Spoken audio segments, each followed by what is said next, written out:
Hello guys, कैसे हैं आप लोग। आज हम एक न्यू सीरीज को कंप्लीट एक्सप्लेन करने वाले हैं। ये सीरीज बहुत ही ज्यादा इंटरेस्टिंग होने वाली है। तो दोस्तों वीडियो को लाइक कर देना, चैनल को सब्सक्राइब कर देना। तो चलिए सीरीज को शुरू करते हैं। एपिसोड की शुरुआत में हमें एक नरेटर वॉइस सुनाई देती है जो कहती है कि स्पेस बहुत ज्यादा बड़ा है और उसमें बहुत ज्यादा प्लेनेट है। अगर यहाँ पर जो किनलिन प्लेनेट है वो सबसे ज्यादा इंटरेस्टिंग प्लेनेट है। वहीं पर हमें वो नरेटर वॉइस बताती है कि किनलिन में 4 कॉन्टिनेंट है जिनका नाम फायर, विंड, अर्थ और वाटर है। इनमें से सबसे ज्यादा इंटरेस्टिंग लैंड ऑफ विंड है, जहां हम देखते हैं कि लैंड ऑफ विंड में हमेशा वॉर होती रहती है। लैंड ऑफ विंड का जो डीमन होता है वो सबसे ज्यादा पावरफुल होता है। सारे कल्टीवेटर्स मिलकर उसको हराते हैं, तब जाकर वो हार जाता है। उसके बाद से लैंड ऑफ विंड पूरी तरीके से बदल चुका है। और अब इस विंड लैंड में मेन फोर्सेस बची है, उनका नाम है जोंगतू, वुलियान और थर्ड का नाम जुक्शिया है। और ये सब लोग मिलकर बहुत शांति से रहने लगे। मगर मिडिल अर्थ में कुछ ऐसी घटना हुई जिसकी वजह से ये सब कुछ बदल गया। तभी हमें प्रेजेंट का सीन दिखाया जाता है, जहां हम देखते हैं कि पहाड़ों के बीच एक ओल्ड मैन बैठा होता है जो बैठकर कल्टीवेशन कर रहा था। हाँ, कल्टीवेशन करते समय उसके ऊपर एक डंडा आ जाता है, जहां वो उस डंडे को अपने एक हाथ से रोक लेते हैं और वो डंडा वहीं पर ही चूर चूर हो जाता है। इसके बाद जिसने वो डंडा फेंका होता है वो पर्सन सामने आ जाता है और उस कल्टीवेटर पर अटैक करना शुरू कर देता है। हम देखते हैं कि ओल्ड मैन और वो लड़का फाइट कर ही रहे होते हैं। यहाँ हम सब समझते हैं कि ये एक स्टूडेंट है और वो ओल्ड मैन उसका टीचर, और ये दोनों एक फ्रेंडली फाइट कर रहे हैं। मगर उसी समय वो लड़का अपनी एक मैजिकल टेक्निक को यूज कर लेता है, जिससे पूरे माउंटेन के आसपास धुआं ही धुआं आ जाता है। इसका फायदा उठाकर हम उस लड़के को देखते हैं जो वहाँ से भागने लग जाता है और ओल्ड मैन उसके पीछे भागता है और कहता है कि रुक जाओ लड़के, क्यों इतना स्पीड भाग रहे हो। अगर वो लड़का टीचर की बात नहीं सुनता और वहाँ से भागने लग जाता है। वहीं पर ही वो अपने मास्टर से कहता है कि आज के बाद मास्टर आप मुझे नहीं देख पाएंगे, मैं यहाँ से चला जाऊंगा। ये कहकर वो और स्पीड भागने लग जाता है। हम उसकी बातों को देखकर अंदाजा लगा सकते थे कि उसके पेरेंट्स ने या उसके किसी लीडर ने उसको जबरदस्ती यहाँ प्रैक्टिस करने के लिए भेजा था। अभी वो लड़का ओल्ड मास्टर से पीछे मुड़कर बातें करते करते ये कह रहा होता है कि मैं अब वापस नहीं आने वाला। जहाँ हम देखते हैं कि अचानक से एक गहरी खाई आ जाती है। वो लड़का उस खाई के अंदर गिर जाता है, लेकिन जब वो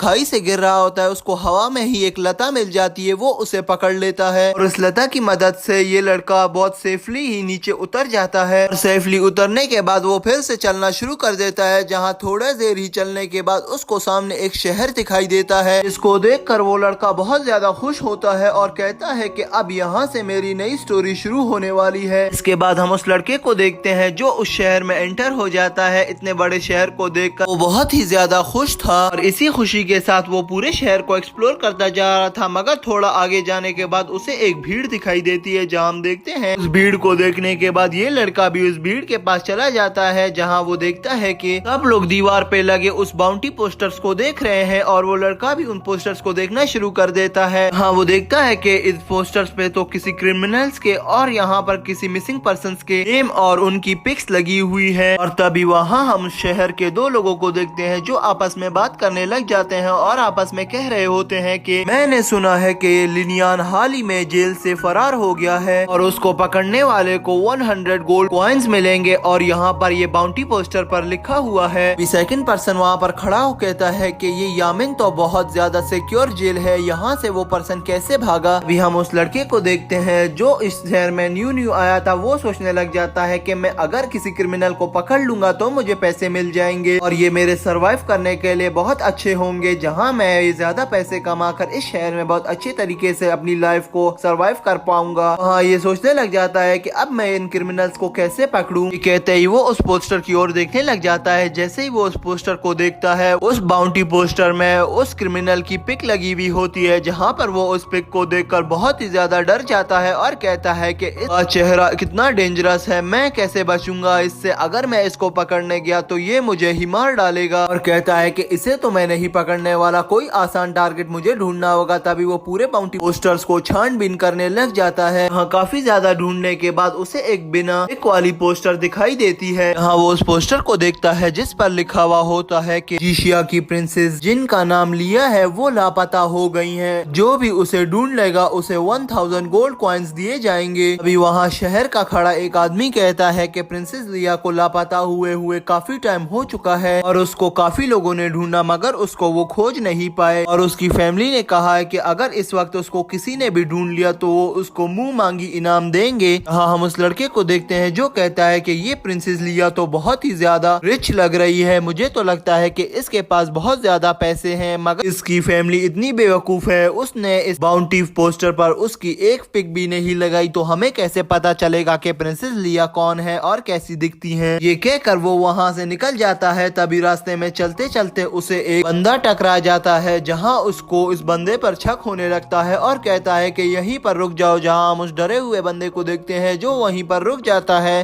तभी वो पीछे देखता है कि वो लड़का उसे अपने पास पुकार रहा है, तो ये सुनकर वो पतलू वहाँ से भागने लग जाता है। अगर ये लड़का जो स्टूडेंट था वो तो काफी तेज था, वो भाग भाग कर उस पतलू के सामने आ जाता है और उसे कहता है कि कितना भागोगे, मैंने तुम्हें पकड़ लिया। और तभी वो उसे पकड़ कर पीछे गिरा देता है और अपने पंच को रेडी करता है उसे मारने के लिए, मगर उसी समय पतलू जोर जोर से रोने लग जाता है। पतलू की रोने की आवाज सुनकर वहाँ पर बहुत ज्यादा भीड़ जमा होने लग जाती है। हाँ, वो भीड़ कहती है कि इसको देखो, ये किसी कमजोर को कैसे मार रहा है, उस बच्चे को जो थोड़ा सा पतला है ये उसको अपना जोर दिखा रहा है और उसको पीट रहा है, इसको शर्म नहीं आती क्या। अभी हम वहाँ पर उस पतलू को देखते हैं जो कहता है कि मुझे अब बहुत ज्यादा भूख लग रही है, प्लीज मुझे छोड़ दो। वो ये कह ही रहा होता है और यहीं पर वो बात कहकर यहाँ पर ये बेहोश हो जाता है और वहीं पर ये भीड़ यही समझती है कि इस लड़के ने इस पतलू को मार मार कर बेहोश कर दिया, जहाँ वो सारे गुस्से में आ जाते हैं और कहते हैं कि तुमने इस पतलू को मार मार कर आखिरकार बेहोश कर दिया ना, और अब ये अगर मर गया तो हम सब मिलकर तुम्हें मार देंगे। जहाँ हम स्टूडेंट को देखते हैं जो कहता है कि तुम सब अपनी बकवास बंद करो। तभी हम देखते हैं वो पतलू को उठाता है और वहाँ से खाना खिलाने ले जाता है और कहता है कि चिंता मत करो, मैं तुम्हारे साथ हूँ। और यहाँ पर वो रास्ते में जा ही रहे होते हैं, तभी पतलू स्टूडेंट से कहता है कि मैं कोई चोर नहीं हूँ। अभी वो स्टूडेंट लड़का उससे कहता है कि फिर मुझे ये बताओ कि तुम भाग क्यों रहे थे। यहाँ वो पतलू कहता है कि इसका रीजन तो मैं तुम्हें बता दूंगा, मगर पहले मुझे कुछ खिला दो, मेरा भूख से पेट फटा जा रहा है। यहाँ हम देखते हैं कि वो दोनों होटल में आकर खाने के लिए ऑर्डर करने लग जाते हैं, जहाँ पर हम स्टूडेंट लड़के को देखते हैं जो पूरे मेन्यू को देखता है और कहता है कि इस पूरे मेन्यू से एक एक डिश कर कर लेते आओ। यहाँ वो वेटर कहता है कि जैसा आपका है बॉस, और ये सुनकर वेटर वहाँ से चला जाता है। जहाँ हम स्टूडेंट लड़के को देखते हैं जो कहता है कि आज मेरा मूड बहुत अच्छा है, इसीलिए तुम्हें आज जो भी खाना है मुझे बताओ, मैं तुम्हें खिलाऊंगा, और आज तुम्हें जो भी खाना है उसे जी भर के खाओ और पैसों की चिंता मत करना, पैसे मैं दूंगा। अभी हम पतलू को देखते हैं जो कहता है कि थैंक यू, मगर मुझे ये बताओ आपका नाम क्या है। जहाँ हम स्टूडेंट लड़के को देखते हैं जो कहता है कि मेरा पूरा नाम लैन स्लो है, तुम मुझे प्यार से लैन बुला सकते हो। हाँ, पतलू कहता है थैंक्स मिस्टर लैन। तभी हमें उस पतलू का नाम पता चलता है जिसका नाम साओ होता है, और यहीं पर वो बातचीत करने लग जाते हैं और थोड़ी ही देर में इनका ऑर्डर भी आ जाता है, जहाँ बहुत ज्यादा खाना आ जाता है। इतने ज्यादा खाने को देखकर वो दोनों बहुत ज्यादा खुश हो जाते हैं और उन्हें भूख भी बहुत ज्यादा लगी हुई होती है। यहाँ पर मिस्टर लैन इन सारे खाने को देखकर बहुत ही ज्यादा चौंक जाता है, क्योंकि वो पहाड़ों से आया हुआ होता है, उसे ऐसा खाना कभी नहीं मिला था और ऐसा खाना उसने कभी नहीं देखा था। तो इस सारे खाने को देखकर वो बहुत ज्यादा चौंक जाता है और वहीं पर मिस्टर लैन कहता है कि शुरू करो। जहाँ हम देखते हैं मिस्टर लैन वहाँ पर जंगलियों की तरह खाना शुरू कर देता है। शाओ इसे देखकर बहुत ही ज्यादा हैरान होता है और कहता है कि मुझे नहीं लगता कि तुम इतने बड़े शहर से हो, तुम्हारे खाने के अंदाज से ही मुझे लग रहा है कि तुम कहीं बाहर से आए हुए हो। जहाँ लैन उसे बताता है कि मैं 4 साल की उम्र से एक ओल्ड मैन के साथ पहाड़ों में प्रैक्टिस कर रहा हूँ, और वो भी ऐसी आम फाइट की नहीं, मैं एक मार्शल आर्ट टेक्निक्स की प्रैक्टिस कर रहा था। अभी साओ बहुत ज्यादा हैरान होता है और पूछता है कि क्या तुम आज ही इस शहर में आए हो। जहाँ हम लैन को देखते हैं जो कहता है कि हाँ, मैं पहली दफा इस शहर में आया हूँ। यहाँ पर ये दोनों बातें कर ही रहे होते हैं, तभी हम साओ को देखते हैं जो लैन से पूछता है कि अभी मुझे ये बताओ कि तुमने इतना ज्यादा खाना ऑर्डर कर लिया है और तुम अभी कह रहे हो कि तुम एक माउंटेन से आए हो, तुम्हारे पास इतने पैसे भी नहीं होंगे, तो मुझे ये बताओ कि तुम बिल कैसे पे करोगे। जहाँ हम मिस्टर लैन को देखते हैं जो अपनी जेब से स्टोन को निकालता है। जहाँ साओ उस पत्थर को देखकर कहता है कि ये एक मामूली सा पत्थर है, इससे तुम कैसे बिल पे करोगे, क्या तुम पागल तो नहीं हो गए हो। ये सुनकर लैन भी चिंता में आ जाता है और कहता है कि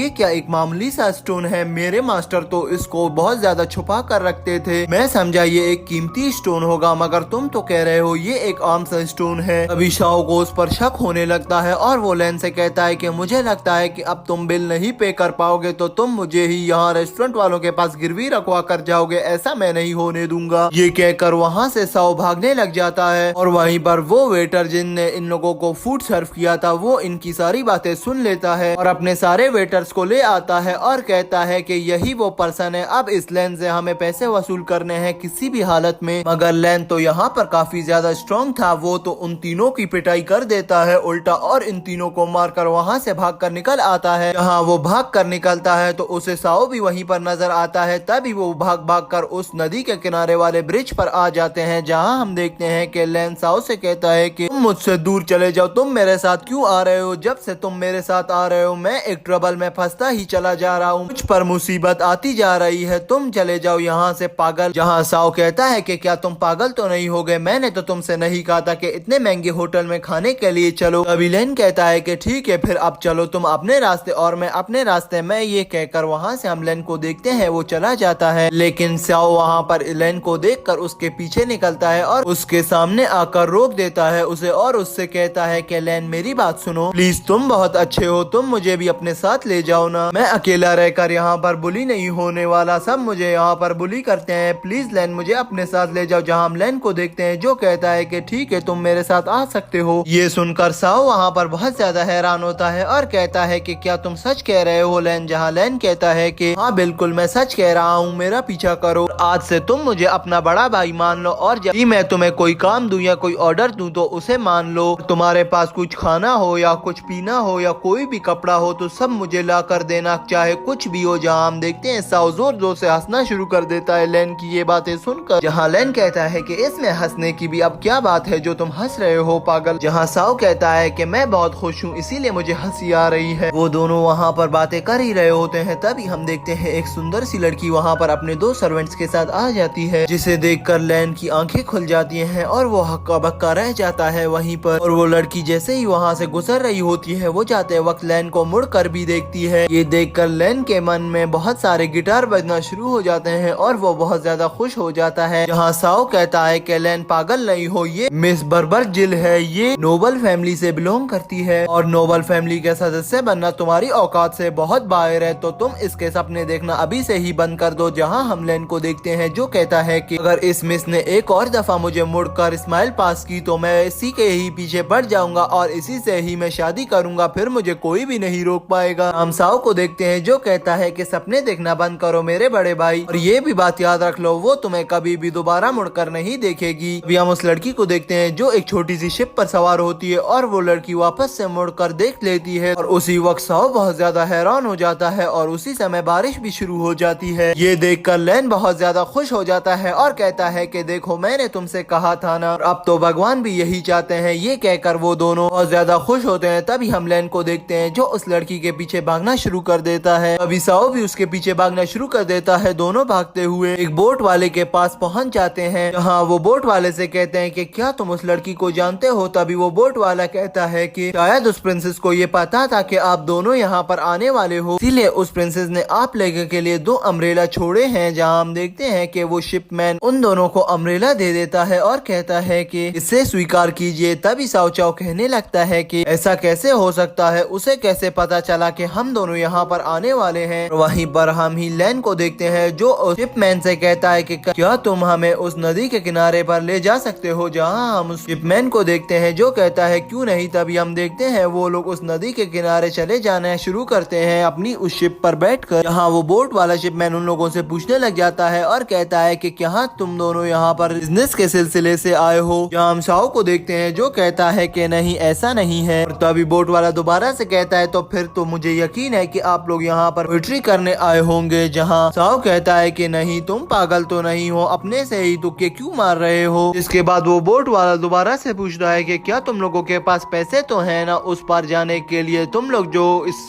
बोट को उस पार ले जा रहे हो तो तुम्हें इसके पैसे देने होंगे। हाँ साओ को देखते हैं जो कहता है कि नहीं जी हमारे पास इस चीज के भी पैसे नहीं है। ये सुनकर बोट वाला बहुत एंग्री हो जाता है और कहता है कि तुम्हारे पास जब पैसे नहीं थे तो तुम लोगों ने मुझे इस पार आने का क्यों कहा। जहाँ हम उस बोट वाले को देखते हैं जो कहता है कि अब मैं तुम दोनों को यहीं पर ही छोड़ दूंगा, उतरो यहीं पर ही उतरो। तभी हम लैन को देखते हैं जो कहता है कि अब हम बैठ गए हैं, अब हमें नदी पार करा दीजिए। हाँ हम उस बोट वाले को देखते हैं जो गुस्से में आ जाता है और कहता है कि अब खुद ही पार कर लो बोट को। ये कहकर वो पानी में छलांग लगा देता है। और अभी हम लैन को देखते हैं जो कहता है शाओ से, अब तुम्हें क्या जरूरत थी इसे बताने की कि हमारे पास पैसे नहीं है, पहले हमें उस नदी के किनारे पर तो पहुंचने देते ना, तुम ही बोट चलाओ, अब मुझे किसी तरह भी उस नदी के किनारे ले जाओ। वहीं पर हम देखते हैं शाओ बोट चलाना शुरू कर देता है। तभी लैन शाओ से कहता है कि छोटे भाई आज मैंने एक बात सीख ली है, इंसान के पास पैसे होना बहुत जरूरी है। हाँ, शाओ कहता है कि नॉनसेंस, ऐसी भी बात नहीं, आपके इंसान के पास अगर पैसे नहीं हो तो वो जी नहीं सकता। वहीं पर चलते चलते हम देखते हैं लैन शाओ को प्लान बता रहा होता है कि अब हमने आगे पैसे कैसे कमाने हैं। जहाँ लैन कहता है कि आज मैंने शहर में प्रिंसेस लिया का एक बाउंटी पोस्टर देखा था और अगर हमने उस प्रिंसेस को ढूंढ लिया हमें 1000 गोल्ड कॉइन मिलेंगे। हाँ, शाओ कहता है कि चलो वो बात तो ठीक है, 1000 गोल्ड कॉइन तो मिलेंगे, मगर ये बात मुझे बताओ कि तुम्हें कैसे पता चलेगा कि प्रिंसेस लिया कहाँ पर है और वो कैसी दिखती है। जिस पर हम देखते हैं लैन कहता है कि हमें प्रिंसेस लिया को ढूंढने की कोई भी जरूरत नहीं है, हमें सिर्फ एक लेटर लिखकर खाली उस प्रिंसेस के किंगडम पर भेजना होगा और उसके किंगडम का नाम जिशिया है। हम उस लेटर में लिखेंगे कि प्रिंसेस लिया हमारे पास है और हमें जल्दी से पैसे भेज दो और हम प्रिंसेस लिया को छोड़ देंगे और वहाँ पर पहुँचा देंगे जिशिया किंगडम के पास। समझ रहे हो ना शाओ, हमें एकदम किडनैपर टाइप का काम करना है। जहाँ शाओ को देखते हैं जो कहता है मैं तुम्हारे प्लान को समझ गया हूँ, बाकी का काम तुम मुझ पर छोड़ दो, मैं जानूं और वो लेटर जाने। वो लोग यहाँ पर ये बात शुरू कर ही रहे होते हैं तो शाओ नोटिस करता है कि बोर्ड में एक छेद है जिसके जरिए पानी एंटर हो रहा है। तभी शाओ बहुत ज्यादा घबरा जाता है। शाओ कहता है कि मुझे तो यही लगता है कि जैसे ही वो बोट वाला को पता चला कि हमारे पास पैसे नहीं है, उसने पानी में छलांग मार ली और वो नीचे से आकर इस बोट को सुराख कर चला गया। और फिर हम देखते हैं कि उस टाइम बोट धीरे धीरे कर नदी पर डूबने लग जाती है। और वहीं पर हम देखते हैं सीन चेंज होता है। नेक्स्ट सीन में हम देखते हैं कि हमें जिशिया किंगडम का पैलेस दिखाया जाता है जहां एक सोल्जर आता है और वहां के राजा को बताता है और कहता है कि हमें एक लेटर मिला है और उस लेटर पर लिखा हुआ है कि प्रिंसेस लिया हमारे कब्जे पर है और अगर तुम्हें प्रिंसेस लिया को बचाना है तो हमें कुछ पैसे भेज दो जितने हमने लिखे हैं इस लेटर पर। और वो कह रहे हैं कि हम डीमन फैमिली से हैं। हम उस लीडर को देखते हैं जो कहता है कि कितने पैसे मांग रहे हैं वो लोग। तभी वो सोल्जर कहता है कि वो लोग 1000 डुकाट्स मांग रहे हैं। तो यहाँ पर डुकाट्स का मतलब सोने के सिक्के हैं। वो लोग सारे पैसे आज रात को लेने के लिए आने का कह रहे हैं और कहते हैं कि आज रात को हमें ये सारे 1000 गोल्ड कॉइन मिल जाने चाहिए। यहाँ किंग गहरी सोच में पड़ जाते हैं और सोचने लग जाते हैं। थोड़ी देर सोचने के बाद वो कहते हैं कि प्रिंसेस लिया हमारे लिए बहुत ज्यादा इम्पोर्टेंट है, जैसा वो लोग कह रहे हैं वैसा करो, हमारे पास कोई ऑप्शन नहीं है। इसके बाद हम सोल्जर को देखते हैं जो पैसे लेकर उठाकर उस पैलेस से निकल जाता है और जिस जगह पर उस लेटर पर मेंशन किया गया था कि जिस जगह पर पैसे रखने हैं वो उस जगह पर पहुंच जाता है और पैसों को वहां पर रख देता है और वो वहां से निकल जाता है। मगर हम देखते हैं कि वो सोल्जर काफी ज्यादा चालाक होता है। वो वहां से निकलता तो नहीं है, वो छुप जाता है। वहीं पर छुपकर वो उन पैसों पर नजर रखता है और कहता है कि आखिर कौन है जो इन पैसों को लेने आएगा, मैं भी तो देखूं डीमन फैमिली कैसी है। और ये सब वो सोच ही रहा होता है तो तभी हम देखते हैं पास में ही एक बहुत बड़ी आग दिखाई देती है। इसे देखकर वहाँ पे हम देखते हैं कि बहुत सारे घोड़े वहाँ से भागते हुए दिखाई देते हैं। जहाँ हम उधर कुछ सोल्जर्स को देखते हैं जो कहते हैं कि यहाँ पर हमें लगता है कि उस घोड़ों के स्तबल में आग लग गई है। इतने में ही हम देखते हैं लैन और शाओ उस घोड़े के बीच में आकर उन पैसों को वहाँ से निकाल लेते हैं। ये सब उनकी एक चाल होती है उस स्तबल में आग लगाने की। लेकिन यहाँ पर सोल्जर उन लोगों को देख लेते हैं और उनके पीछे आ जाते हैं। तभी हम लैन को देखते हैं जो सोल्जर्स के सामने आ जाता है और वहाँ पर सोल्जर और लैन की फाइट शुरू हो जाती है और वहीं पर गार्ड अपनी तलवार से उस पर अटैक करना शुरू कर देता है। मगर लैन उसके अटैक को डॉज कर वहाँ से भागने लग जाता है। सोल्जर उसके पीछे भागता है और एक मटके को उसकी ओर फेंक देता है मगर लैन वहाँ उसको डॉज कर उधर ही रुक जाता है और उससे स्वॉर्ड फाइट शुरू कर देता है। जहाँ थोड़ी ही देर इनकी फाइट चलती है फिर लैन उसको उस फाइट में हरा देता है और कहता है कि तुम लोग इस पैसे के लिए मेरा पीछा कर रहे हो ना, ये लो तुम लोग तुम्हारे पैसे। ये बोलकर लैन उनकी तरफ एक पोटली फेंक देता है और वहाँ से निकल जाता है। लेकिन जब वो सारे सोल्जर्स वहाँ पर आ जाते हैं तो तभी सोल्जर का हेड उस पोटली को खोलकर देखता है उसमें कोई सोने के सिक्के नहीं होते, उसमें खाली पत्थर ही भरे हुए थे। जिसको देखकर उन सोल्जर्स का लीडर और गुस्से में आ जाता है और कहता है कि तुम निकम्मों से कुछ काम भी नहीं होगा, मैं खुद ही जाता हूँ। तभी हम देखते हैं वो सोल्जर लैन को ढूंढकर उसके पास आ जाता है और उससे स्वॉर्ड फाइट शुरू कर देता है। जहाँ हम देखते हैं इन दोनों की एक अमेजिंग फाइट शुरू हो गई थी। दोनों ही एक दूसरे को बहुत अच्छी टक्कर दे रहे थे, दोनों ही अपनी स्पिरिचुअल पावर्स को यूज कर रहे थे। मगर लैन यहाँ पर पावरफुल था, वो उस लीडर को हरा देता है जो उन सिपाहियों का लीडर था। वो उसको हराकर उस छत के ऊपर से निकल जाता है। और तभी हम वहाँ पर साओ को देखते हैं जो उस पेड़ के नीचे एक गड्ढा खोदता है और वहाँ से पैसों को निकाल रहा था। और इन सब का असल प्लान तो यही था कि लैन उनका ध्यान भटकाएगा और साओ यहाँ से वो पैसे लेकर निकल जाएगा। वो लोग अपने प्लान में बहुत अच्छे तरीके से सफलता हासिल कर ही रहे होते हैं। और जहाँ पर हम साओ को देखते हैं जो वहाँ से पैसे उठा लेता है और कहता है कि मुझे भी निकल जाना चाहिए। अब तक तो लैन भी वहाँ से निकल गया होगा उन लोगों को चकमा देकर। वहीं पर हमें लैन को दिखाया जाता है जो अभी तक उन सोल्जर से बचकर भाग ही रहा होता है। वो भागते भागते अचानक किसी के घर के गार्डन में आ जाता है। वहाँ पर एक बहुत ज्यादा सुंदर घर को देखता है और कहता है कि ये कितना बड़ा घर है और सुंदर भी है। मुझे यहाँ छुपने के लिए कोई ना कोई जगह तो मिल जाएगी। मुझे इस घर में एंटर होना होगा किसी भी तरीके से। ये देखते ही वो ऊपर खिड़की से उस घर के अंदर एंटर हो जाता है। जैसे ही वो उस घर में एंटर होता है लेकिन वहाँ पर एक लड़की पहले से ही खड़ी होती है। हाँ, लैन जल्दी से जाकर उसके मुंह को हाथ रख लेता है और कहता है कि प्लीज शोर मत करना, मैं थोड़ी देर ही यहाँ पर छुपूंगा और मैं फिर यहाँ से निकल जाऊंगा। मैं तुम्हें कुछ भी नहीं करने वाला, तो प्लीज शोर मत करना। अगर वो लड़की भी एक कल्टीवेटर थी, वो भी काफी स्ट्रॉन्ग थी। वो लैन के हाथ को मोड़ देती है और वहाँ पर इनको फाइट शुरू हो जाती है जहाँ हम देखते हैं कि वो लैन को उठाकर पटक देती है और उसके बाद वो उस कमरे में लाइट कर देती है और वहाँ पर एक मोमबत्ती जला देती है। इसे देखकर लैन बहुत ज्यादा हैरान हो जाता है और कहता है कि ये तो वही लड़की है जिसको मैंने उस नदी के किनारे पर देखा था। लैन को देखते हैं जो आगे बढ़ता है और उससे कहता है कि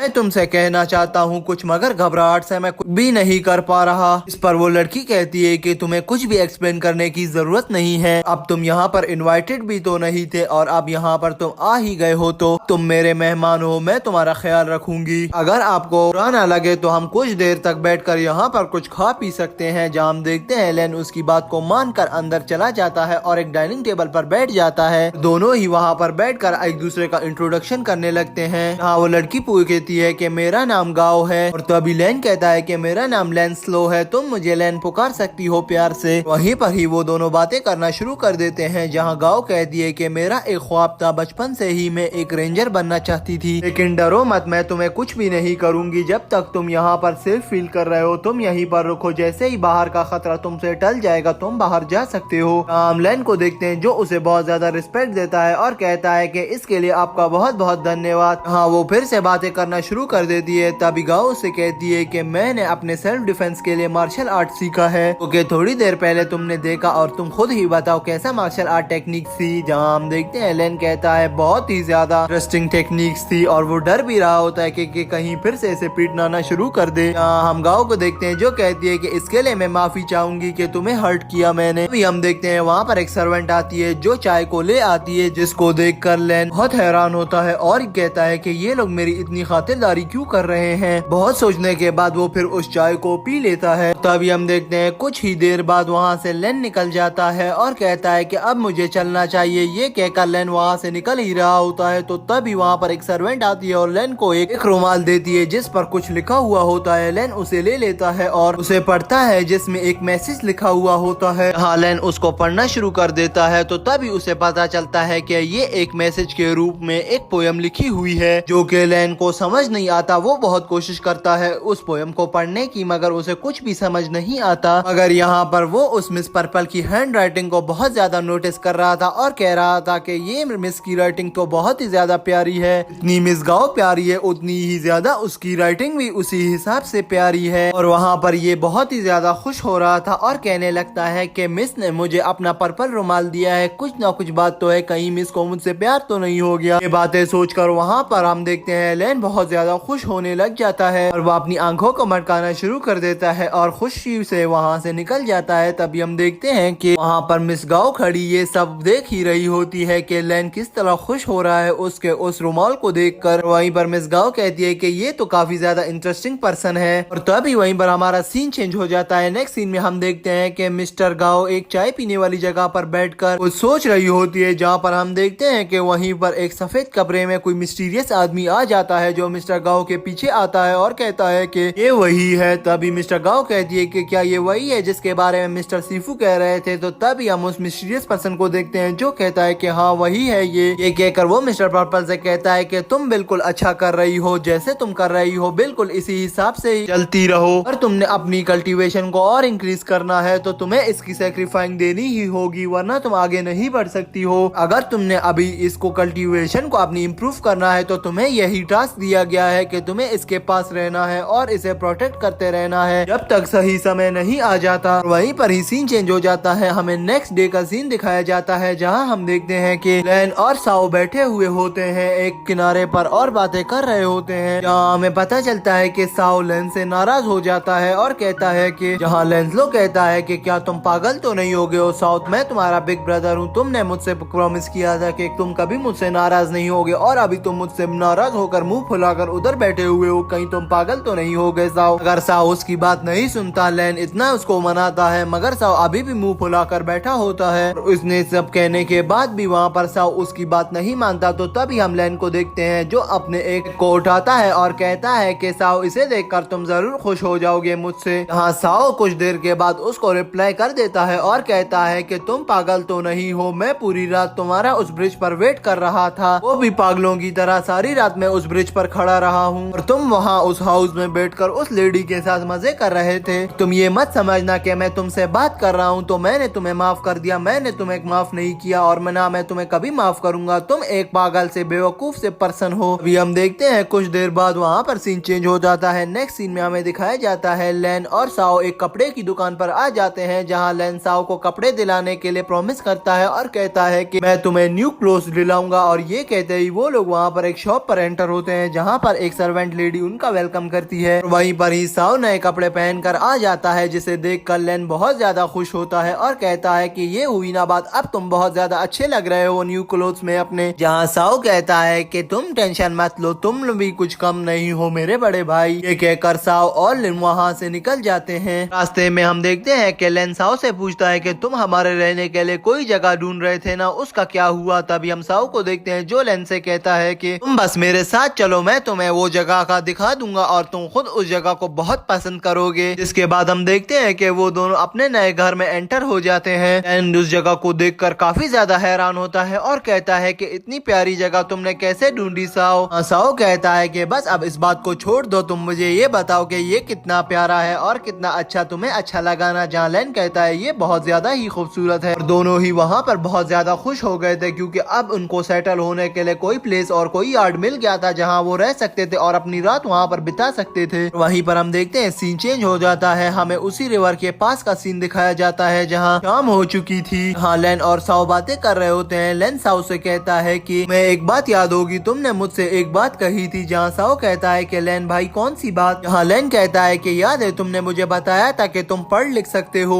तुम्हें अगर इतना ही पढ़ना लिखना आता है तो मेरे पास एक लेटर है, प्लीज मुझे उस लेटर को पढ़ के बताओ कि उसमें क्या लिखा है। जहाँ हम साओ को देखते हैं जो कहता है कि आओ वो लेटर मुझे दो, मैं तुम्हें ट्रांसलेट करके बताता हूँ। तभी हम देखते हैं साओ पूरे लेटर को ट्रांसलेट करता है और उसे पढ़ता है और उसे बहुत अच्छी तरीके से समझाता है मगर लैन को यहाँ पर कुछ भी समझ नहीं आता। वो कहता है कि तुम क्या बोल रहे हो, मुझे इसमें अभी तक कुछ समझ नहीं आया, मुझे इसका सीधा सीधा मतलब क्यों नहीं बता देते। जहाँ साओ अपने सर को पकड़ता है और कहता है कि तुम पागल हो गए हो और मुझे भी अपने साथ पागल ही बना दोगे। जहाँ वो उससे कहता है कि बस ये लास्ट बार है, मैं तुम्हें इसका मीनिंग बता रहा हूँ, उसके बाद मैं नहीं बताऊंगा। जहाँ साओ उससे कहता है कि वो तुम्हें डिनर पर इनवाइट कर रही है। ये सुनकर हम लैन को देखते हैं जिसकी खुशी का ठिकाना ही नहीं रहता। वो बहुत ज्यादा खुश हो जाता है, खुशी से उछलने लग जाता है, कहने लगता है कि देखा ना मैं कितना खूबसूरत हूँ और कितना प्यारा हूँ, मेरे सामने कोई भी लड़की नहीं टिक पाती, सभी को मुझसे प्यार हो जाता है आखिर। तभी हम देखते हैं लैन कहता है कि हाँ वैसे अब डिनर का भी टाइम हो गया है, मुझे चलना चाहिए उस मिस के पास, उसने मुझे शायद आज के लिए बुलाया है। कहकर हम लैन को देखते हैं जो वहाँ से निकल जाता है। अगर साओ वहीं पर ही बैठा रहता है, वो उसके साथ नहीं जाता। यहीं पर बैठकर साओ इस नदी के किनारे कुछ सोचने लग जाता है और अपने ख्यालों में गुम हो जाता है। हाँ, वो याद करने लग जाता है कि कैसे वो लोग मिस पर्पल से मिले थे। सासू को मिस पर्पल गाँव पर बहुत ज्यादा शक होने लग जाता है और कहता है कि ऐसी सडन मुलाकात में इस मिस ने ऐसे लैन को पास की स्माइल और ऐसे ही उसको पीछे मुड़कर देखा, मुझे नहीं लगता ये मिस गाँव का कुछ इरादा ठीक है, मुझे अपने भाई को बचाना ही होगा, ऐसे नहीं वो उसको मार दे। यहाँ पर वो सोचकर फिर से लैन के पास भागने लग जाता है और उसे कहता है कि रुको मैं भी आ रहा हूँ। रास्ते में वो लोग जब ब्रिज को क्रॉस कर रहे होते हैं तभी लैन दूर की तरफ इशारा करके साउसू से पूछता है कि वो क्या है। जहाँ साउ से बताता है कि ये एक लीफिंग टावर है, ये एक बहुत बड़े टावर है, इसे लोग बहुत दूर से देखने आते हैं। तभी हम देखते हैं वो दोनों उसे देखने के लिए उसके सामने चले जाते हैं। वहाँ पर जैसे ही वो लोग पहुँचते हैं तभी लैन साउ से पूछता है कि इस जगह में ऐसी क्या खास बात है कि सभी यहाँ पर इसे देखने आए हुए हैं। साओ उसे बताता है कि यहाँ हर साल मिड ऑटम में ट्रेजर हंट होता है। इस ट्रेजर हंट में जो इसको ऑर्गेनाइज करता है उस ऑर्गेनाइजर का नाम हांगजू है। जो भी इस ट्रेजर को विन करता है उसे बहुत सारी मनी और उसको इनाम मिलता है। जहाँ हम देखते हैं साउसो लेन से कहता है कि तुम क्या सोच रहे हो, जहाँ लेन उसे कहता है कि मेरा भी ख्याल हो रहा है कि मैं भी इस ट्रेजर में हिस्सा लूं। जहाँ लेन साओ से कहता है क्यों ना हम इस साल इस ट्रेजर में हिस्सा लें, हम दोनों ही। जहाँ हम देखते हैं वो दोनों ये बातें कर कर बहुत खुश हो रहे होते हैं और कहते हैं कि हम इसे विन कर बहुत सारे पैसे उठाएंगे यहाँ से। इस ट्रेजर खोजने के लिए एक हिंट हमेशा दिया जाता है। हर साल के ऑटम में एक लाइट टावर से निकलकर स्पेस की ओर जाती है और उसी लाइट में कोई हिंट होता है। हमें किसी भी हालत में उसे ढूंढना है। अगर हमने उसे ढूंढ लिया तो हमें ट्रेजर का हिंट मिल जाएगा और हम इस कॉन्टेस्ट को विन बहुत आसानी से कर सकते हैं। अगर वहीं पर साओ कहता है कि लेकिन आज तक मैंने इस ट्रेजर हंट से किसी को भी कोई हिंट मिलते हुए नहीं देखी और ना ही वो इसको विन कर पाए हैं। मतलब मेरा मतलब ये है आसान लफ्जों में कि आज तक उस ट्रेजर को कोई भी विन नहीं कर पाया है, तो फिर हम क्या चीज है। लेन अब तो लोगों को ये भी लगने शुरू हो गया है कि ट्रेजर हंट वाली बात फेक है और ये एक झूठ है। अगर यहाँ पर लेन कहता है कि अब मेरा मन नहीं बदलने वाला, मैंने ठान लिया है कि अब मैं इस ट्रेजर को विन करूँ और इसको ढूंढ कर आपको ये बता दूं कि ये कोई फेक ट्रेजर नहीं है।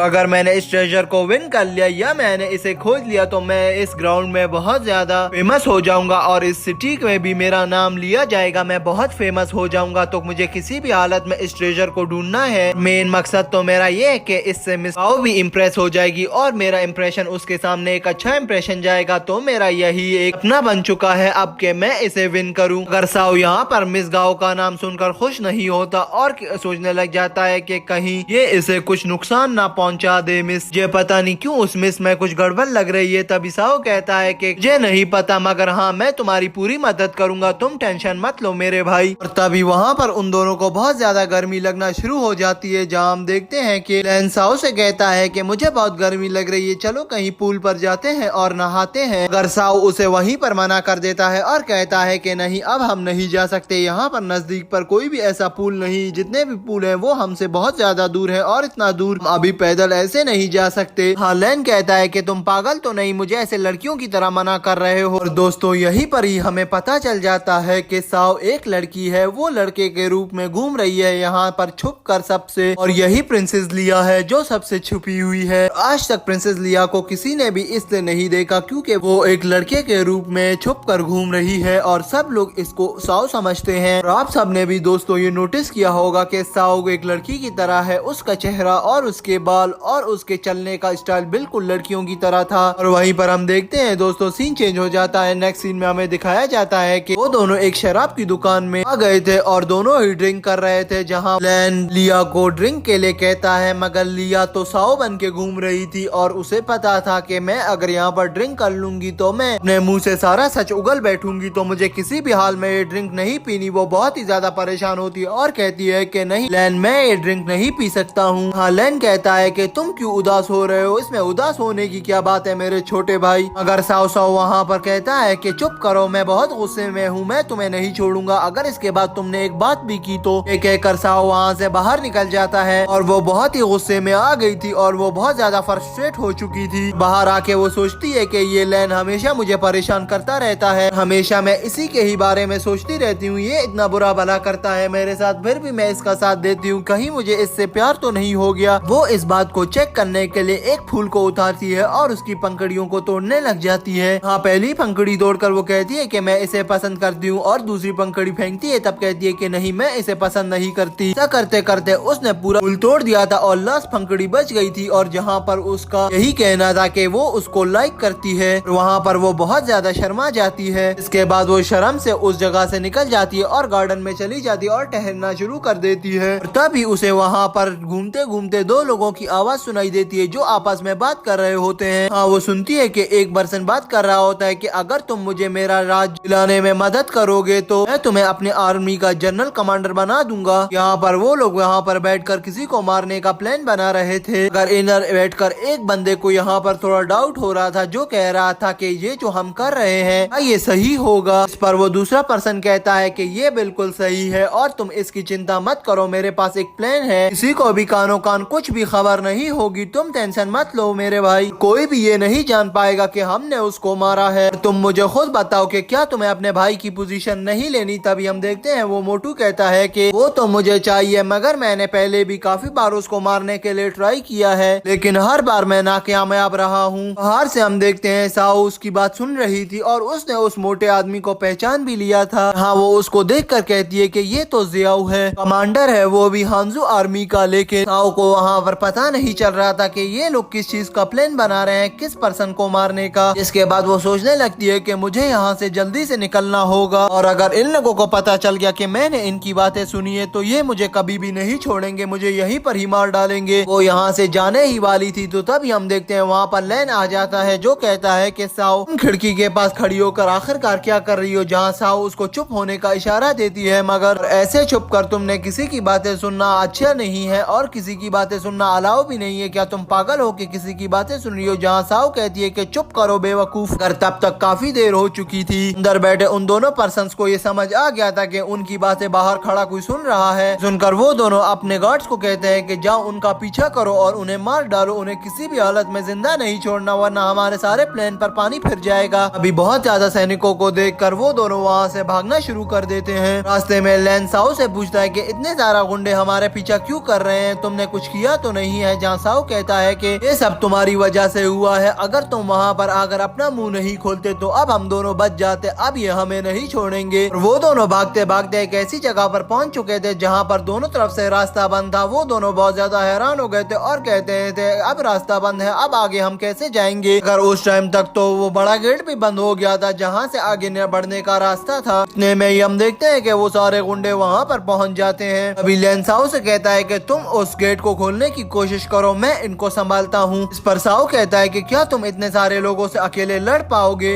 इस बीच तुम्हारी मौत ना हो जाए। जहाँ हम लैन को देखते हैं जो कहता है कि साओ मेरे भाई ऐसा कुछ भी नहीं होने वाला है, तुम बस देखते जाओ, और वैसे भी मैं इतनी जल्दी नहीं मरने वाला क्योंकि अभी मुझे मिस पर्पल से मिलना है, क्योंकि उसने मुझे खाने पर इनवाइट किया है, मुझे वहाँ भी जाना है। तुम मेरी टेंशन करना बंद करो, तुम यहाँ से निकलने का कोई प्लान सोचो और यहाँ से निकल जाओ। हम देखते हैं लैन आगे बढ़ता है और उन गुंडों से कहता है कि बच्चों अगर तुम लोगों ने मुझ पर अटैक करना है तो उससे पहले ये जान लो कि मेरे पास मार्शल आर्ट पावर के अलावा भी काफी ज्यादा पावर्स है। उसके बाद अगर तुमने उसके बावजूद भी मुझ पर अटैक किया तो फिर मैं तुम्हें नहीं छोड़ूंगा, तुम्हें मैं चुन चुन कर मारूंगा, तुम सबसे अपना बदला लूंगा। आगे तुम्हारी मर्जी, तुम लोगों ने मुझ पर अटैक करना है तो आ जाओ। इस पर हम उन गुंडों के लीडर को देखते हैं जो कहता है कि अगर हमने इसको यहाँ पर ऐसे जिंदा छोड़ दिया तो हमारा बॉस हमें नहीं छोड़ेगा, हमें किसी भी हालत में इसको यहाँ से जिंदा नहीं जाने देना चाहिए। इसको कहते ही वो गुंडा अपने दो आदमियों को भेज देता है और कहता है कि इसको जाकर खत्म कर दो, इसको जिंदा नहीं छोड़ना। अगर लैन उन दोनों सिपाहियों को चुटकियों में बहुत अच्छे तरीके से मार देता है। वहाँ पर लैन की ताकत देखकर वो सारे गुंडे डर जाते हैं, इसलिए वो ये सब सोचते हैं कि अगर हम लोग एक एक कर आए तो ये हमें मार देगा, हमें इकट्ठे मिलकर इस पर अटैक कर देना चाहिए। जहाँ हम देखते हैं कि वो सारे गुंडे मिलकर उस पर अटैक कर देते हैं। अगर लैन अपने डंडे से उन दोनों का बैंड बचाने जाता था जो जो उसके पास आता दो दो करके, मगर वो उन सबको ही इकट्ठा करके मारता जा रहा था। अगर वो लोग इकट्ठे होकर बहुत ज्यादा पावरफुल होने वाले थे। जहाँ हम देखते हैं लैन अपनी पावर्स को एक्टिवेट कर देता है और उनको कुत्तों की मौत मारता है। ये देखकर बाकी जितने भी गुंडे बचे थे वो लोग बहुत ही ज्यादा डर जाते हैं और कहते हैं कि अब हमारे पास एक ही रास्ता है, जल्दी यहाँ से भागो। तभी ये देखकर सभी गुंडे वहाँ से भागने लग जाते हैं। अगर लैन यहाँ पर भी खुश नहीं होता, वो कहता है कि अब तुम लोगों ने मुझे उकसा दिया है, अब तुम लोगों को मैं किसी भी सूरत नहीं छोड़ूंगा। वो उनके पीछे जाता है और एक एक को दौड़ा दौड़ा कर मारता है। ये सब देखकर साओ बहुत ही ज्यादा खुश हो रही थी और कह रही थी कि ये कितना ज्यादा पावरफुल है, मुझे तो यकीन भी नहीं हो रहा। यहीं पर हम लैन को देखते हैं जिसकी पावर्स एक्टिवेट होने की वजह से वो उसकी तबीयत खराब होने लगती है, क्योंकि उसने इकट्ठी इतनी ज्यादा पावर को कभी भी यूज नहीं किया था। और यहीं पर हम देखते हैं कि लैन बेहोश हो जाता है। वहाँ पर ये गुंडे देखकर बहुत ही खुश हो जाते हैं और कहते हैं कि लैन मर गया। जल्दी से ही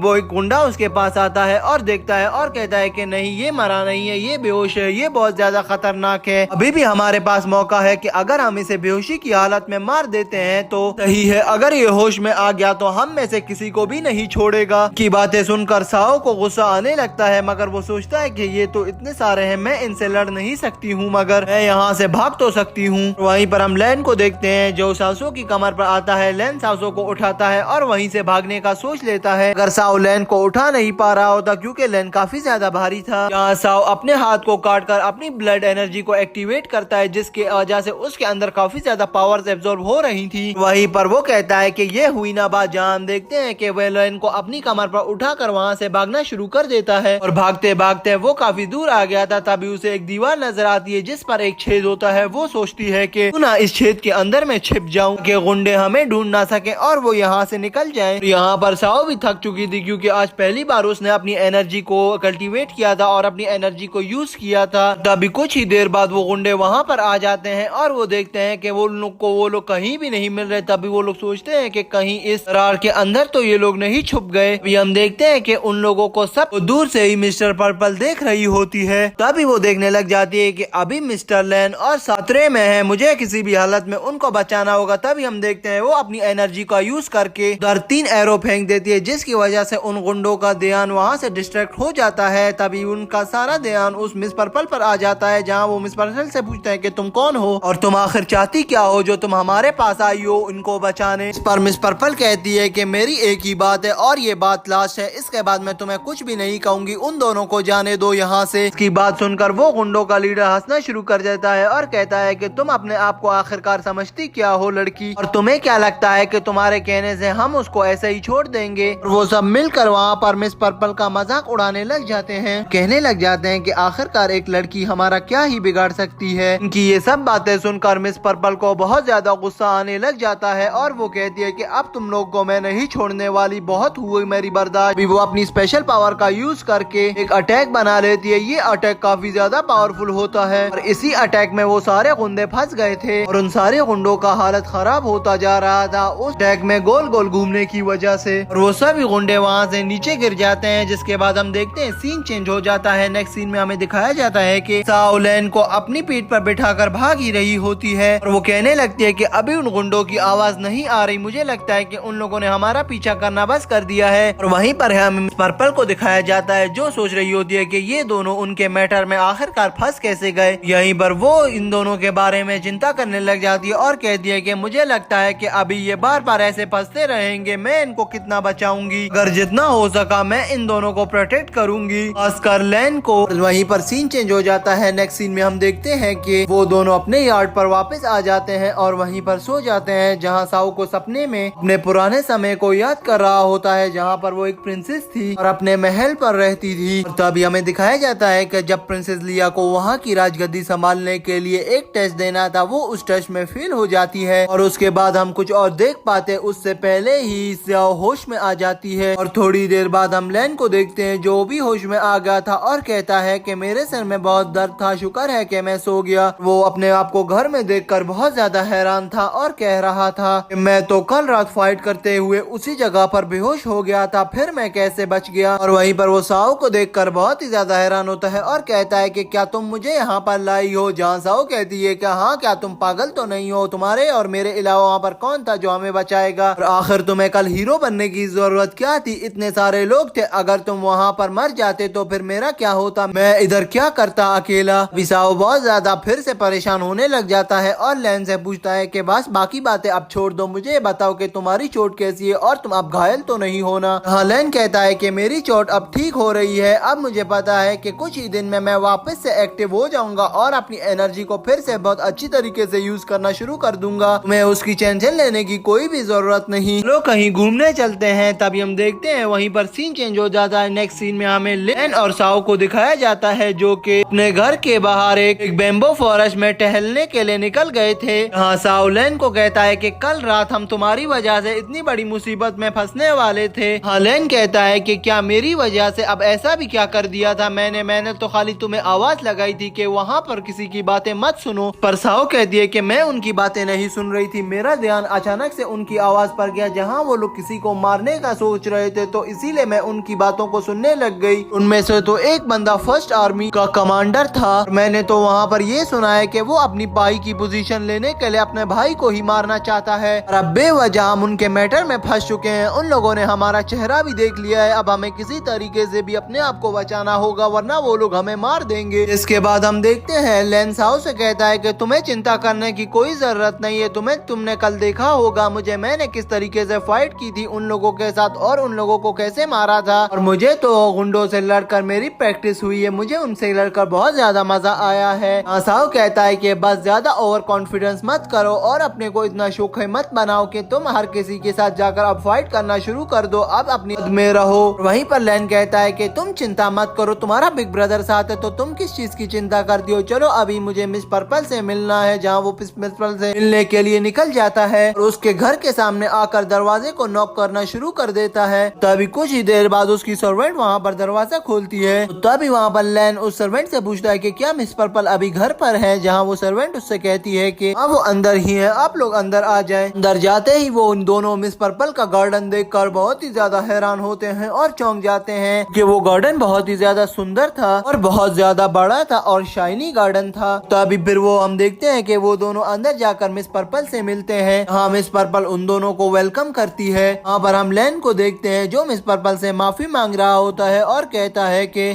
कल रात की वजह से आप मुझसे नाराज हैं तो मुझे माफ कर दें कि मैं आपके कल रात के डिनर पर नहीं आ सका। आपने मुझे इतनी अच्छे तरीके से बुलाया था और इनवाइट किया था। इस पर मिस पर्पल कहती है कि नहीं अब ऐसी भी कोई बात नहीं, मैंने तुम्हें माफ किया है। इसके बाद वो लेन से साओ के बारे में पूछने लग जाती है कि ये कौन है। हाँ साओ उसे अपना इंट्रोडक्शन देता है और कहता है कि मेरा नाम साओ है और मैं लेन का छोटा भाई हूँ। वैसे हम दोनों सगे भाई तो नहीं मगर ये मुझे अपने छोटे भाइयों की तरह रखता है। इस पर हम मिस पर्पल को देखते हैं जो बहुत खुश होती है और कहती है कि ये तो बहुत अच्छी बात है। उसके बाद वो अपने सर्वेंट को ऑर्डर देती है और कहती है कि जल्दी से एक अच्छी सी चाय बना कर ले आओ। जहाँ हम देखते हैं कि वो सर्वेंट इन तीनों के लिए चाय बना कर ले आती है। हाँ हम देखते हैं कि मिस पर्पल कहती है कि तुम्हें इस चाय का टेस्ट थोड़ा अलग लगेगा कि इस चाय की पत्तियां मेरे गार्डन में उगती हैं। उसी टाइम हम देखते हैं थोड़ी देर बाद चाय बन जाती है जहाँ मिस पर्पल उनको चाय निकाल कर देती है सबको कप्स में। इस पर साओ कहती है कि मिस प्लीज थोड़ा रुक जाएं, आपके पास कोई लकड़ी का कप नहीं है। जिसे देखकर मिस पर्पल कहती है कि क्यों। तभी हम लेन को देखते हैं जो साओ से पूछता है कि तुम कब से लकड़ी के कप में चाय पीने लग गए, तुम पागल तो नहीं हो, यहाँ पर ऐसी पागलों वाली हरकतें मत करो फिर मैं तुम्हें बाद में बहुत मारूंगा। तभी हम मिस पर्पल को देखते हैं जो कहती है कि अब तुम दोनों बंद करो लड़ना, मेरे पास वो लकड़ी वाले भी कप हैं, तुम्हें जिसमें पीना है तुम पी लो। तभी वो अपने सर्वेंट को ऑर्डर देती है और कहती है कि उन लकड़ी वाले कप्स को ले आओ। जहाँ हम देखते हैं उसकी सर्वेंट वो लकड़ी वाले कप ले आती है। हाँ वो मिस पर्पल साओ के लिए लकड़ी वाले कप में चाय निकाल लेती है। तभी साओ लकड़ी वाले कप को थोड़ा गौर से देखता है और फिर कहता है कि इस कप में तो इस चाय में तो कोई ना कोई गड़बड़ जरूर है। कुछ ही समय बाद उसको उस चाय में ड्रैगन दिखना शुरू हो जाता है। तभी साओ उनको एक्सप्लेन करने लग जाता है और कहता है कि जब भी मेरे विलेज में मौसम बदलता था तो हम लोग इस लकड़ी वाले कप में चाय पीते थे क्योंकि उस टाइम सफर के दौरान हमारे पास कोई भी अच्छा कप नहीं होता था और मुझे इतनी उम्मीद नहीं थी कि मिस पर्पल आपके पास ये कप्स होंगे। पर मिस पर्पल कहती है कि हाँ मुझे ये मेरी क्लैन की तरफ से मिले थे। इसके बाद साओ उन्हें और भी अपनी कहानियाँ सुनाने लग जाता है। इस पर लेन और वो मिस पर्पल उनकी कहानियाँ सुन के बहुत पक जाते हैं। जहाँ लेन कहता है कि साओ अब बस भी करो, तुम्हारी कहानियाँ सुन सुनकर मेरे कान पक गए हैं। जहाँ हम देखते हैं लेन साओ से कहने लगता है कि मैंने सुना था कि सिर्फ लड़कियाँ ही इतनी बातें करती हैं, मुझे क्या पता था कि लड़के भी इतनी ज्यादा बातें करने लग जाते हैं। तभी लेन कहता है कि मुझे ये बताओ कि आखिर तुम्हें इतनी कहानियाँ कौन बताता है, जो भी बताता है बस अब उसको भूल जाओ और अब बस इधर चुप करके बैठ जाओ, और भी बातें करने को है, यहाँ पर सिर्फ तुम्हारी कहानियाँ सुनने नहीं आया हम। ये कहकर लेन मिस पर्पल से पूछता है कि आप हमारे साथ उस हंट टावर में हिस्सा लेंगी हमारे साथ मिलकर। इस पर हम मिस पर्पल को देखते हैं जो कहती है कि हाँ मैंने उसके बारे में भी सुना है, मैंने उस ट्रेजर के बारे में ये भी सुना है कि वहाँ पर बहुत सारे रेयर ट्रेजर भी हैं अगर उनको आज तक किसी ने भी नहीं देखा है, और कुछ लोग तो ये भी कहते हैं कि वो फेक ट्रेजर्स हैं। अगर मैं इसमें पार्टिसिपेट नहीं कर सकी तो कोई मसला नहीं, मैं तुम्हारा साथ जरूर दूंगी, वैसे भी ट्राई करने में क्या हर्ज है। तभी हम वहाँ पर साओ को देखते हैं जो कुछ सोच ही रहा होता है। कभी थोड़ी देर सोचने के बाद वो साओ मिस्टर पर्पल से कहता है कि आप और लेन कुछ दिन पहले ही तो मिले हो और आप दोनों इतने ज्यादा अटैच हो गए हो, और आप तो रॉयल फैमिली से बिलोंग करती हो ना मिस, और लेन तो जंगलों और पहाड़ों से बिलोंग करता है, और आप इसके साथ कैसे एडजस्ट कर रही हैं, और उसकी अब कोई फैमिली भी तो नहीं है, आप उसके साथ कैसे एडजस्ट कर रही हैं, मुझे समझ नहीं आ रहा मिस। उसके जवाब में हम देखते हैं मिस पर्पल कहती है कि मैं इससे दोस्ती करने से पहले ना इसके बैकग्राउंड को देखा था और ना ही इसके फैमिली को। मेरा दोस्त बनने के लिए सामने वाले पर्सन का बिहेवियर अच्छा होना चाहिए और मेरे साथ बात करने का अंदाज, सामने वाले पर्सन की पर्सनैलिटी ऐसी होनी चाहिए कि वो मुझसे अच्छे तरीके से बात कर सके और उसकी पर्सनैलिटी में कोई ऐसी चीजें ना हो जो मुझे पसंद ना आए। और लेन की पर्सनैलिटी और उसके बात करने का अंदाज सब ही मुझे बहुत ज्यादा अच्छा लगा है। पर हम देखते हैं साओ कहता है कि ठीक है मिस। तभी लेन कहता है कि बस करो अब। तभी हम लेन को देखते हैं जो साओ को इशारा करके कुछ कहने के लिए कहता है। तभी साओ कहता है मिस पर्पल मेरी बात सुने, मुझे कुछ कहना है। कल आपको हमसे नदी के पास मिलना है, वहीं से हम उस टावर पर भी जाएंगे। ये कहकर हम देखते हैं कि लेन और साओ वहाँ से निकल जाते हैं बाहर और कहते हैं कि ठीक है अभी हम चलते हैं। बाहर निकलते ही हम देखते हैं लेन बहुत गुस्से में होता है। वो साओ का हाथ पकड़ लेता है और उसे कहता है कि छोटे बंदर तुम्हें क्या है, तुम इतने सवाल क्यों पूछ रहे थे और मुझे लगता है कि तुम मेरी खुशी में खुश नहीं हो रहे हो। इस पर साओ कहता है कि तुम्हारा मतलब क्या है। इस पर लेन कहता है कि अभी तुम अंदर मेरी बेइज्जती कर रहे थे, मुझे जंगली कह रहे थे, मुझे पहाड़ों से आया हुआ कह रहे थे, तुमने ये भी कहा कि मेरा कोई बैकग्राउंड नहीं है और मेरी फैमिली भी इतनी खास नहीं है और मिस पर्पल मेरे से कैसे फ्रेंडशिप कर रही है, कहीं तुम पागल तो नहीं हो गई या तुम्हें कुछ मार खाने का दिल कर रहा है मेरे से। वहीं पर साओ कहता है कि बुरा नहीं मानो लेन, मैं वहाँ पर मिस पर्पल का रिएक्शन जानना चाहता था और उसको परख रहा था कहीं वो तुमसे दोस्ती तोड़ ना दे, कहीं वो गोल्ड डिगर तो नहीं। जैसे मैंने एक्सपेक्ट किया था कि उसका रिस्पॉन्स अच्छा होगा, वो कुछ नहीं कहेगी और एज एक्सपेक्टेड बिल्कुल वैसा ही रिएक्शन दिया मिस ने। ये सब सुनकर हम लेन को देखते हैं जो काफी ज्यादा खुश हो जाता है और कहता है कि देखो पगले मैंने पहले ही कहा था वो मेरे प्यार में गिर चुकी है। तभी वो साओ से भी माफी मांगता है और कहता है कि तुमने मेरा भला चाहा, मैं ही बेवकूफ तुम पर चिल्ला रहा हूँ, मुझे माफ कर देना मेरे भाई। पर साओ कहता है कि कोई बात नहीं। तभी हम देखते हैं वो दोनों वहाँ से निकल जाते हैं और बेम्बू फॉरेस्ट के पास पहुंच जाते हैं जहाँ लेन से कहता है कि तुम तो अब बहुत ज्यादा खुश हो रहे हो। जहाँ हम देखते हैं लेन साओ से कहता है कि मुझे ये बताओ कि मैं कैसा दिखता हूँ। साओ कहता है कि तुम पागल तो नहीं हो गए, अब आखिर तुम ऐसे सवाल क्यों पूछ रहे हो मुझसे, तुम्हें अभी भी डाउट है कि मिस पर्पल तुम्हें मना कर देगी। मैं इतना पर श्योर हूँ कि वो तुम्हें कभी भी मना नहीं करेगी, वो तुम्हें बहुत अच्छे तरीके से पसंद करती है, मेरा तो यही ख्याल है। अगर यहाँ पर लेन कहता है कि मुझे पता है कि वो बहुत अच्छी है, वो मुझे मना नहीं करेंगी, फिर भी मुझे एक शक है कि ये बातें हम देखते हैं मिस पर्पल ऊपर बैठकर सुन रही होती है। जिसके बाद हमें नेक्स्ट डे का सीन दिखाया जाता है। यहाँ पर साओ और लेन नदी के किनारे पर बैठकर मिस पर्पल का वेट कर रहे थे। काफी देर गुजरने के बाद हम देखते हैं मिस पर्पल उस नदी के किनारे पर पहुंच जाती है। जैसे ही वो वहाँ पर पहुँचती है वो उन दोनों से माफी मांगती है और कहती है कि मैं क्षमा चाहती हूँ, मैं लेट हो गई, मुझे फीवर हो गया था और मुझे रात को सोने में थोड़ी देरी हो गई थी, इसलिए मैं सुबह लेट उठी हूँ और यहाँ पर आने में मुझे लेट हो गया। लेन कहता है कि नहीं तुम यहाँ आई हमारे लिए ये एक गर्व की बात है। वहीं पर ही लेन कहता है कि तुम दोनों यहीं पर रुको, मैं आता हूँ। जहाँ पर हम देखते हैं लेन साओ को कह कर जाता है कि तुम इससे दूर रहना, मुझे पता है कि तुम काफी छिछोरे हो। तभी हम वहाँ पर देखते हैं साओ और मिस पर्पल वहाँ पर नदी के किनारे खड़े होकर बातें करना शुरू कर देते हैं और उस टावर के बारे में बात कर रहे थे और कहते हैं कि वो ट्रेजर हम ढूंढ कर ही रहेंगे। और बात करते करते वो दोनों एक दूसरे का हाथ पकड़ लेते हैं और तभी हम देखते हैं पीछे लेन आ गया था। वो ये देखकर बहुत ज्यादा गुस्से में आ गया था। वो जैसे ही वहाँ पर आता है वो तुरंत आकर उन दोनों का हाथ छुड़ाता है और कहता है कि मिस पर्पल आप जाकर उस गाड़ी में बैठ जाए। जहाँ हम देखते हैं कि वो साओ पर बहुत ज्यादा गुस्सा होता है और कहता है कि अगली बार तुम्हें मुझे अगर इस मिस पर्पल के पास मैंने तुम्हें देख लिया तो फिर मैं तुम्हें नहीं छोड़ूंगा, ये तुम्हारा लास्ट चांस था। इधर हम देखते हैं कि मिस पर्पल वहाँ पर उस गाड़ी पर चढ़ ही रही होती है। तभी इस गाड़ी पर बंदा एक लामा उस दूर में खड़ी फीमेल लामा को देखकर उसकी ओर भागने लग जाता है। जैसे ही वो लामा उस फीमेल लामा को देखकर उसकी ओर भागने लगता है मिस पर्पल वहीं पर गिरने ही वाली होती है। जहाँ हम लेन को देखते हैं जो आ जाता है और मिस पर्पल को अपने हाथ से पकड़ लेता है और थोड़ी ही देर बाद वो लामा दोबारा से वापस आकर उस घोड़ा गाड़ी के साथ खड़ा हो जाता है। मगर इस बार तो उस घोड़ा गाड़ी की कंडीशन तो बहुत ही ज्यादा खराब हो चुकी थी, वो चलने के काबिल नहीं रही थी। अगर लेन वहाँ पर कहता है कि नहीं अब भी हम इस गाड़ी पर बैठकर जा सकते हैं, ये गाड़ी इतनी भी खराब नहीं हुई है। हम साओ को देखते हैं जो कहता है कि ठीक है और लेन और साओ और वहाँ पर मिस पर्पल तीनों उस घोड़ा गाड़ी की ओर चलने लग जाते हैं। हमें दिखाया जाता है कि लेन उस गाड़ी को ड्राइव कर रहा होता है जहाँ साओ और मिस पर्पल पीछे बैठी होती है। अगर रास्ते में दोबारा से उस लामा को फिर से फीमेल लामा नजर आ जाती है जिसकी वजह से वो दोबारा वहीं पर अट्रैक्ट हो रहा था, वो फिर से पगला कर उसकी तरफ स्पीड से भागने लग जाता है। इससे वो गाड़ी पूरी तरह आउट ऑफ कंट्रोल हो रही थी। अभी हमें लग रहा था कि ये सब लोग अभी नीचे गिर जाएंगे। दोस्तों वहाँ पर होता ही बिल्कुल ऐसा है। थोड़ी ही देर के बाद वो गाड़ी उनसे आउट ऑफ कंट्रोल हो जाती है और सब ही निकल कर बाहर गिर जाते हैं। इस गिरने की वजह से इन तीनों को यहाँ पर अच्छी खासी चोट आ गई थी। हम साओ को देखते हैं जो कहता है कि मुझे मेरे हाथ में बहुत ज्यादा पेन हो रहा है, उसके हाथ में एक गहरी चोट लग गई थी यहाँ पर। वहीं पर लेन कहता है कि तुम खुद सोचो, तुम्हारा तो हाथ दुख रहा है, तुम पीछे बैठे थे इतने आराम से और मैं तो इस गाड़ी को चला रहा था, तुम सोचो मेरा क्या क्या दुख रहा होगा। तुम दोनों मेरे ऊपर ही आकर गिरे थे और अभी भी तुम दोनों मेरे हाथों पर गिरे हुए हो। इसके बाद हम लेन को देखते हैं जो खुद भी खड़ा होता है और मिस पर्पल को भी खड़ा करता है और कहता है कि क्या तुम ठीक हो मिस पर्पल। जहाँ मिस पर्पल कहती है कि हाँ मैं अब ठीक हूँ, और वहीं पर कहता है कि मिस पर्पल आज का दिन हमारे लिए अच्छा नहीं है, आज का दिन हमारे लिए बहुत बुरा है, मुझे नहीं लगता कि हमें उस ट्रेजर टावर पर आज जाना चाहिए, किसी और दिन हम वहाँ चले जाएंगे। और उसी वक्त बीच में साओ आ जाता है और कहता है कि वो सब तो ठीक है, तुम सबकी बातें ठीक है, मगर मेरा इस वक्त दिल कर रहा है कि मैं इस गाड़ी में और घूमूं और झूले खाऊं। हाँ, लेन कहता है कि तुम्हें अभी दिखा नहीं हमारे साथ क्या हुआ और अब हम कैसे गिरे हैं, तुम्हें दोबारा से गिरने का कीड़ा क्यों हो रहा है, तुम्हारी इन्हीं हरकतों की वजह से मैं तुम्हें बहुत मारूंगा, मुझसे अभी इस तरह की बातें नहीं करो साओ, मेरा दिमाग खराब मत करो। वैसे भी ये गाड़ी अब टूट चुकी है, अब हम इसमें नहीं जा सकते। जहाँ हम साओ को देखते हैं जो ज्यादा उदास हो जाता है और वहाँ पर नाराज होकर खड़ा हो जाता है और कहता है कि तुमने मुझे फिर से डांटा। और वहीं पर मिस पर्पल कहने लग जाती है कि इसे ऐसे नहीं डांटो, ये अभी छोटा बच्चा है, तुम इसे क्यों इतना डांट रहे हो, अगर साओ चाहता है कि उसे एक गाड़ी में घूमना है तो हम अभी भी इस गाड़ी पर बैठ सकते हैं। वहाँ पर मिस पर्पल की बात सुनकर लेन का दिमाग पूरी तरह घूम जाता है और कहता है कि ये कैसी पागलों वाली बातें कर रहे हैं दोनों। वहीं पर ही वो अपने मन में सोच रहा होता है कि आज तक लड़कियों के दिमाग को कोई नहीं समझ पाया है, मैं क्या समझूंगा। तभी वो कहता है कि अब मुझे बहस नहीं करनी चाहिए, अब मैं इनकी बात मान लेता हूँ। जहाँ वो कहता है कि ठीक है चलो, तभी हम देखते हैं वो दोबारा से उसी गाड़ी पर सवार होकर वापस से निकल पड़ते हैं अपने सफर के लिए। थोड़ी और दूर जाने के बाद इस लामा को फिर से एक फीमेल लामा नजर आती है, जिसे देखकर लेन और ज्यादा परेशान हो जाता है और कहता है कि गई भैंस पानी में, अब हम फिर से गिरने वाले हैं। इसलिए उसे पता होता है कि अब हम गिरने वाले हैं। तभी वो गाड़ी से उतरता है और उस लामा को अपने कंट्रोल में ले आता है। तभी वो उन दोनों से कहता है कि साओ और मिस पर्पल जल्दी करो, इस गाड़ी से उतर जाओ। लेकिन इससे पहले कि वो उस गाड़ी से उतरते या कुछ पाते तो इस वक्त तक तो काफी देर हो चुकी थी और वो लामा वहाँ से भाग चुका था। इसलिए वो दोनों वापस हवा में उड़ गए थे। यहाँ पर हम लेन को देखते हैं जो नीचे आता है और एक सोच में पड़ जाता है कि अभी ये दोनों ही गिरने वाले हैं, मुझे इन दोनों में से किसे पकड़ना चाहिए। वो इस मुश्किल डिसीजन में पड़ गया था कि अब मैं किसको पकड़ूं। लेकिन दोस्तों इसका ये डिसीजन हमें यहाँ पर नहीं दिखाया जाता और यहाँ पर हमारा सीन चेंज हो जाता है। हाँ, लेन और साओ अपने घर आ चुके थे।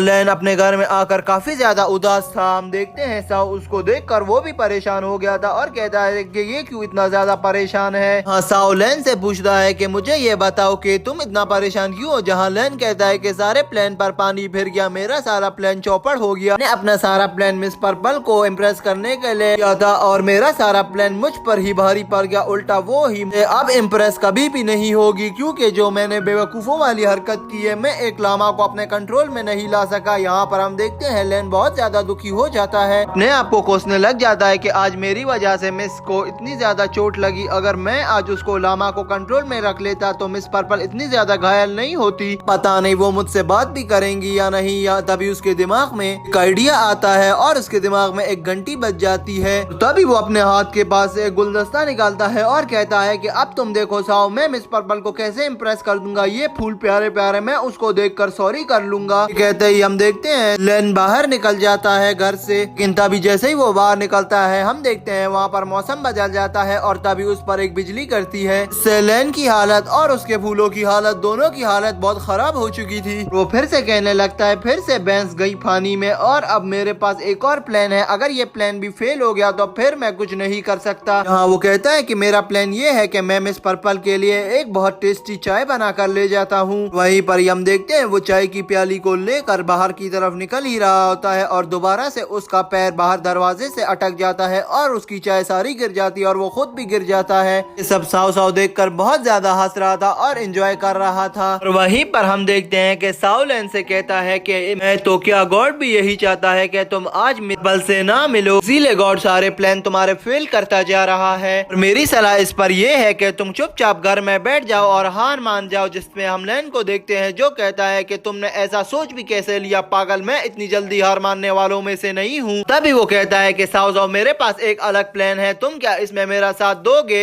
जहाँ हम साओ को देखते हैं जो कहता है कि तुम्हारा प्लान क्या है। जहाँ हम लेन को देखते हैं जो कहता है कि अब मेरा प्लान ये है कि मैं मिस पर्पल के लिए एक बहुत टेस्टी सूप लेकर जाऊंगा। जैसे ही वो उस सूप को लेकर बाहर निकलता है दरवाजे से और फिर से वहाँ पर मौसम खराब हो जाता है और फिर से उधर बिजली गिर जाती है, जिसकी वजह से लेन का ये वाला प्लान भी फेल हो जाता है। जिसके बाद हमें रात का समय दिखाया जाता है जहाँ साव और लैन चांद को बैठकर देख रहे होते हैं। यहाँ पर लैन काफी ज्यादा उदास था क्योंकि आज उसके सारे प्लान फेल जो हो चुके थे। तभी वहाँ पर वो छत का टुकड़ा गिर जाता है जहाँ लैन बैठा होता है और हम देखते हैं लैन बहुत जोर से जमीन पर गिरता है, जिसे देखकर साव कहता है कि ख्याल से कहीं तुम घायल ना हो जाओ। जहाँ हम लैन को देखते हैं जो कहता है कि मेरे साथ आज ऐसा ही हो रहा है, मुझे नहीं लगता कि मुझे अब जिंदा रहना चाहिए। जिसके बाद हम देखते हैं कि लैन काफी ज्यादा डिप्रेस हो गया था, वो खुद को फांसी लगाने के लिए अपने आप को फंदे में फंसा रहा था। जहाँ हम देखते हैं कि हाउस कहता है कि ऐसा मत करो, जहाँ लैन कहता है कि साव मेरे भाई मुझे मत रोकना, आज मैं इस दुनिया में नहीं रहना चाहता हूँ, मेरे पास सिर्फ बैड लक है और कुछ भी नहीं। जिसकी जवाब में साव कहता है कि जैसा तुमने सोच लिया, अब जो तुम करो मैं तुम्हें कभी भी नहीं रोकूंगा, तुम्हें जो करना है कर लो। उसे पता था कि ये लैन खाली शोखिया मार रहा है, ये ऐसा कुछ भी नहीं करने वाला। मगर हम वहाँ पर लैन को देखते हैं जो काफी डिप्रेस था। तभी लैन कहता है कि मुझे एक बात बताओ साव, क्या तुम मेरी मदद कर सकते हो? जहाँ साव कहता है कि हाँ मैं तुम्हारी मदद कर सकता हूँ, मगर इस सुसाइड करने में नहीं, मिस पर्पल को पटाने में। और तुम ये जानना चाहते हो कि वो मैं कैसे करने वाला हूँ, तो तुम्हें कल तक का इंतजार करना है और फिर देखना है कि मेरा प्लान क्या था और मैंने कैसे मिस पर्पल को तुम्हारे लिए पटाया।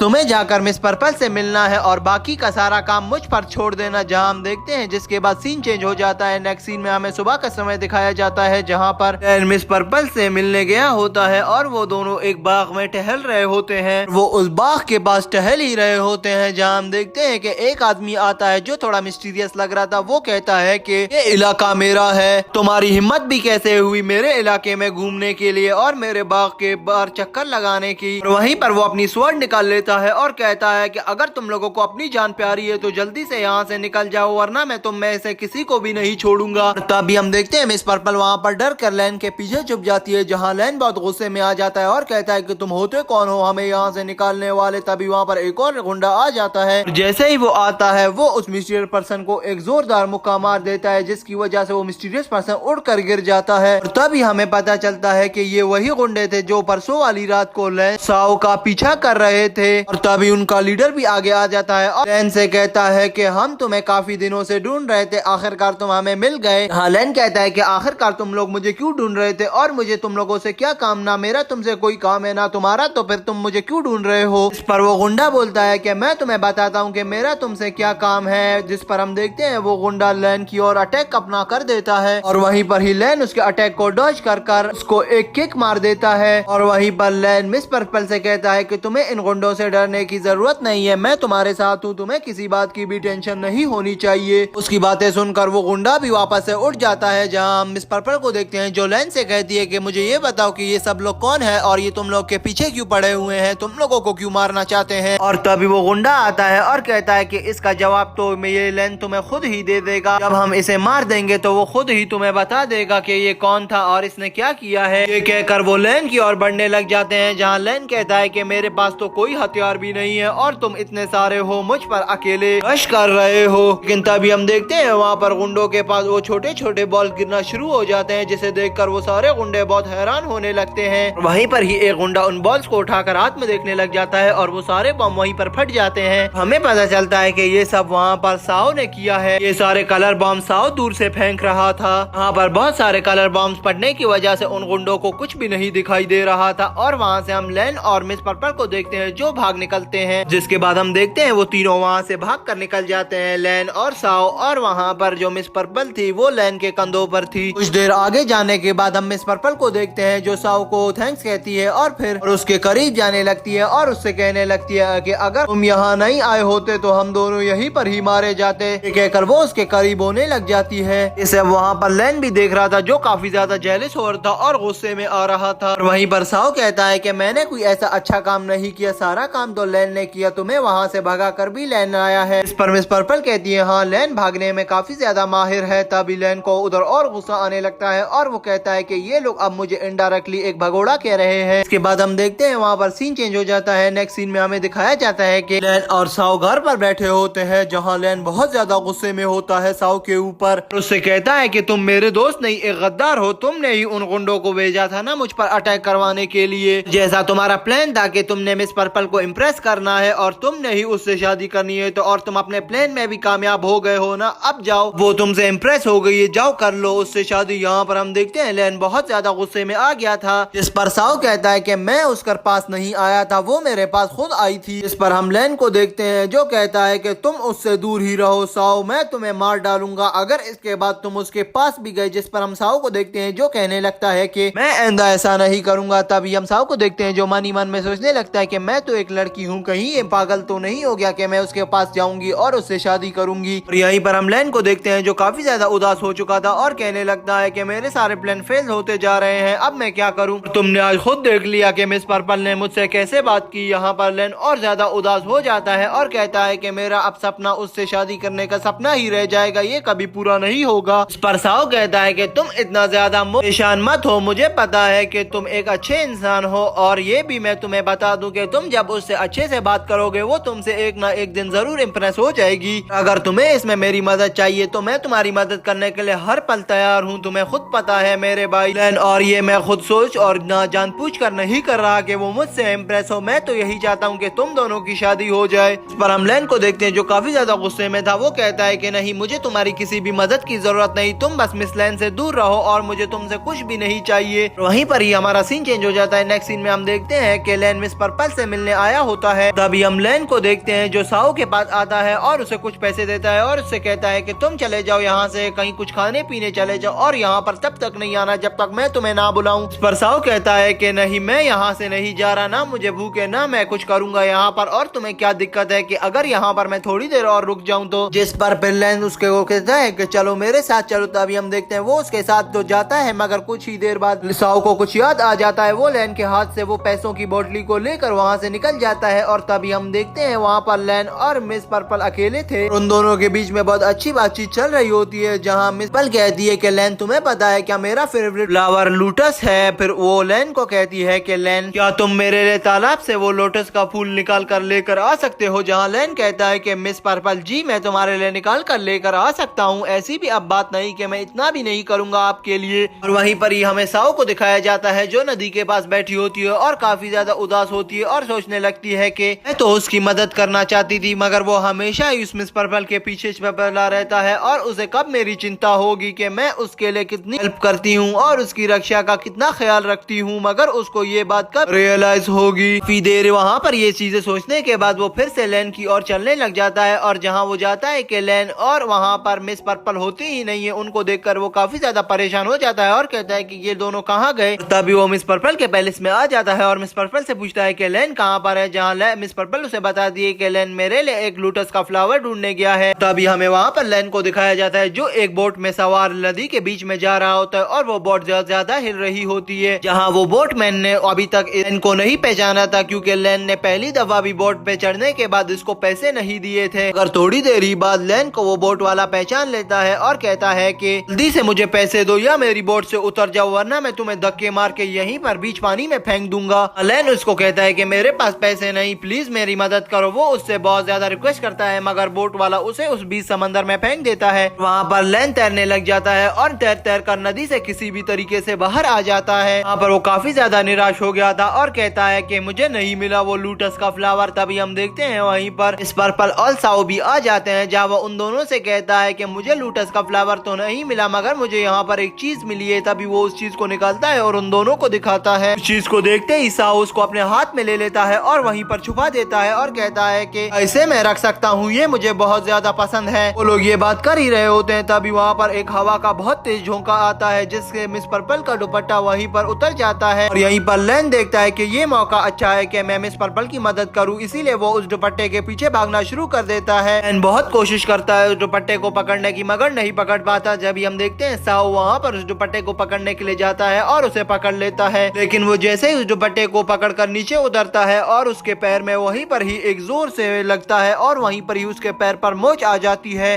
तभी हम लेन को देखते हैं जो साओ के पास भागता है और उसके पास जाकर पूछता है कि साओ तुम्हें ज्यादा चोट तो नहीं लगी। जहाँ साओ कहता है कि एक बार खुद गिर कर देख लो तो तुम्हें पता चल जाएगा कि मुझे चोट लगी है या नहीं। ये कैसी बात कर रहे हो, तुम पागल तो नहीं हो क्या? मैं इतनी ऊपर से गिरा हूँ तो मुझे चोट ही लगेगी ना। तो इसकी बातें सुनकर लेन कहता है कि तुम मेरी भी यहाँ पर सुन लो, जब मैं जंगल में रहता था अब मैं कितनी ज्यादा बार पहाड़ों से गिर चुका हूँ मगर मुझे तब दर्द नहीं होता था क्योंकि मैं एक पावरफुल पर्सन बन गया था और अगर मुझे लग भी जाता था तो मैं इतने ड्रामे नहीं करता था जितना तुम कर रहे हो साओ। साओ कहता है कि मैं तुम्हारी तरह जंगलों में कल्टीवेशन नहीं करता रहा हूँ। मैं एक शहर में रहता था तो मुझे इस चीजों के बारे में नहीं पता। मुझे चोट लगती है तो मुझे दर्द तो होता है। तुम एक जंगली हो, मैं एक नॉर्मल इंसान हूँ। तभी हम मिस पर्पल को देखते हैं जो आती है और साओ साओ से पूछती है कि तुम्हें चोट तो नहीं लग गई। जहाँ साओ कहता है कि हाँ मुझे चोट लग गई है और वो कुछ बताने ही वाला होता है उससे पहले लैन कहता है कि हाँ मेरे भाई को चोट लग गई है, मुझे घर जाना होगा, मैं घर जाकर इसकी अच्छी देखभाल कर लूंगा। ये कहकर लैन में से कहता है तो मैं हम लोग चलते हैं। जहाँ मिस पर्पल कहती है कि नहीं ऐसे तुम लोग कहाँ जाओगे, तुम लोग का घर तो काफी दूर है, क्यों ना आज तुम लोग मेरे घर ही रुक जाओ। जहाँ हम लैन को देखते हैं जो कहता है कि वैसे तो मिस पर्पल हम आपको इतना परेशान ही करना चाहते और पहले भी आपने हमारी काफी मदद की है, मगर आप इतना कह रही हैं तो फिर हमें आपकी बात माननी ही होगी। तभी वो लैन साओ साओ की तरफ देखकर चुपके से उसको आंख मारता है, यानी कि यहाँ पर ये प्लान इन दोनों का ही है ताकि वो मिस पर्पल के घर जाकर उनके साथ ज्यादा से ज्यादा टाइम स्पेंड कर सके। हम देखते हैं वहीं पर हमारा सीन चेंज होता है। नेक्स्ट सीन में हम एक प्रिंस को देखते हैं जो घोड़ा गाड़ी में बैठकर अपने सैनिकों के साथ कहीं जा रहा था। वो एक जंगल से गुजर रहा था जो जंगल काफी ज्यादा डरावना था। कुछ देर चलने के बाद उनके सैनिकों को रोड के ऊपर कुछ लोग बैठे हुए दिखाई देते हैं। ये बात उन सैनिकों को काफी ज्यादा अजीब लग रही थी। वो लोग देखते हैं कि उन लोगों के बीच एक लड़की भी बैठी होती है जो सीधा घूर घूर के उन लोगों को देख रही होती है। वहाँ पर सारे सैनिक आपस में ये कहने लग जाते हैं कि ये हमें इतना घूर घूर के क्यों देख रहे हैं। अभी वहीं पर एक सैनिक कहता है जो भी हो हमें अपने प्रिंस की प्रोटेक्शन करनी है। वो कहते हैं कि चलो आगे बढ़ो। तभी हमें दिखाया जाता है कुछ लोग के घात लगाकर बैठे हुए होते हैं और वहीं पर प्रिंस और उसके गार्ड आगे बढ़ने लगते हैं। जहाँ वो लोग आगे बढ़ते हैं तो एक सैनिक देखता है कि वहाँ पर तो पत्थर गिरे हुए हैं, रोड ब्लॉक है, इसी वजह से वो लोग शायद रोड पर बैठे हुए थे। हाँ वो सैनिक का लीडर अपने सिपाहियों से कहता है कि जल्दी जाओ, रास्ते से वो पत्थर हटा दो ताकि सब लोग इस रोड पर चल सके। जैसे ही वो सैनिक अंदर जाते हैं उस पत्थर को हटाने के लिए तो उन्हें दिखाई देता है कि सामने कुछ लोग घात लगाकर बैठे हुए हैं। ना ही उनको देखने की देरी होती है तभी सब लोग अटैक कर देते हैं। कुछ लोग आकर उस बग्गी पर अटैक कर लेते हैं प्रिंस की और कुछ लोग उन सैनिकों पर अटैक कर लेते हैं। और सैनिक भी बहुत ज्यादा पावरफुल थे, वो भी अपने प्रिंस को प्रोटेक्ट करने के लिए पूरी कोशिश कर रहे थे। यहाँ पर दोनों की अमेजिंग फाइट शुरू हो जाती है और इस तलवारबाजी की फाइट में सैनिकों का पल्ला ज्यादा भारी था। और तभी और गुंडे आ जाते हैं और पीछे से छिपकर इन लोगों पर अटैक कर देते हैं जहाँ सारे सैनिक घायल हो जाते हैं। तभी हम देखते हैं वही लड़की और उसका एक साइफल वहाँ पर खड़े होते हैं जो देख रहे होते हैं, लेकिन इस बारे में हमें ज्यादा नहीं बताया जाता कि ये लोग कौन है और यहाँ पर क्या कर रहे हैं। और तभी हमें प्रिंस को दिखाया जाता है जिसके सारे सैनिक मारे जाते हैं, मगर वो घोड़ा गाड़ी चलाने वाला एक सैनिक जिंदा होता है। वो कहता है कि अब मुझे किसी भी हाल में प्रिंस को बचाना होगा। वो अपनी घोड़ा गाड़ी को लेकर वहाँ से निकलने की कोशिश करता है, लेकिन वो गुंडे भी इनके पीछे आ रहे थे। थोड़ी देर घोड़ा गाड़ी भगाने के बाद वो इस सैनिक को भी मार देते हैं और घोड़ा गाड़ी को रोक लेते हैं। जहाँ हम देखते हैं कि प्रिंस भी बाहर निकल के देखने लगता है कि आखिरकार ये सब लोग कौन है जो मुझ पर अटैक कर रहे हैं और मेरे सारे सैनिकों को इन लोगों ने मार दिया। हम प्रिंस को देखते हैं जो बाहर निकलता है और देखता है कि जो लोग उसका पीछा कर रहे थे और उसके लिए घात लगा कर बैठे थे वो उसके ही राज्य के सैनिक थे। और यहाँ पर जो उन गुंडों का लीडर था असल में वो उसी प्रिंस के आर्मी का एक जनरल था। वो यहाँ पर प्रिंस को कहता है कि असल में प्रिंस हम आपको यहाँ पर मारने के लिए नहीं आए हैं, बस हमें कुछ काम है, आप प्लीज हमारे साथ चलिए। और फिर हम देखते हैं कि सीन चेंज होता है। हमें साओ साओ को दिखाया जाता है जो मिस पर्पल के सर्वेंट से पूछ रहा होता है कि लैन कहाँ है। जहाँ वो सर्वेंट बताती है कि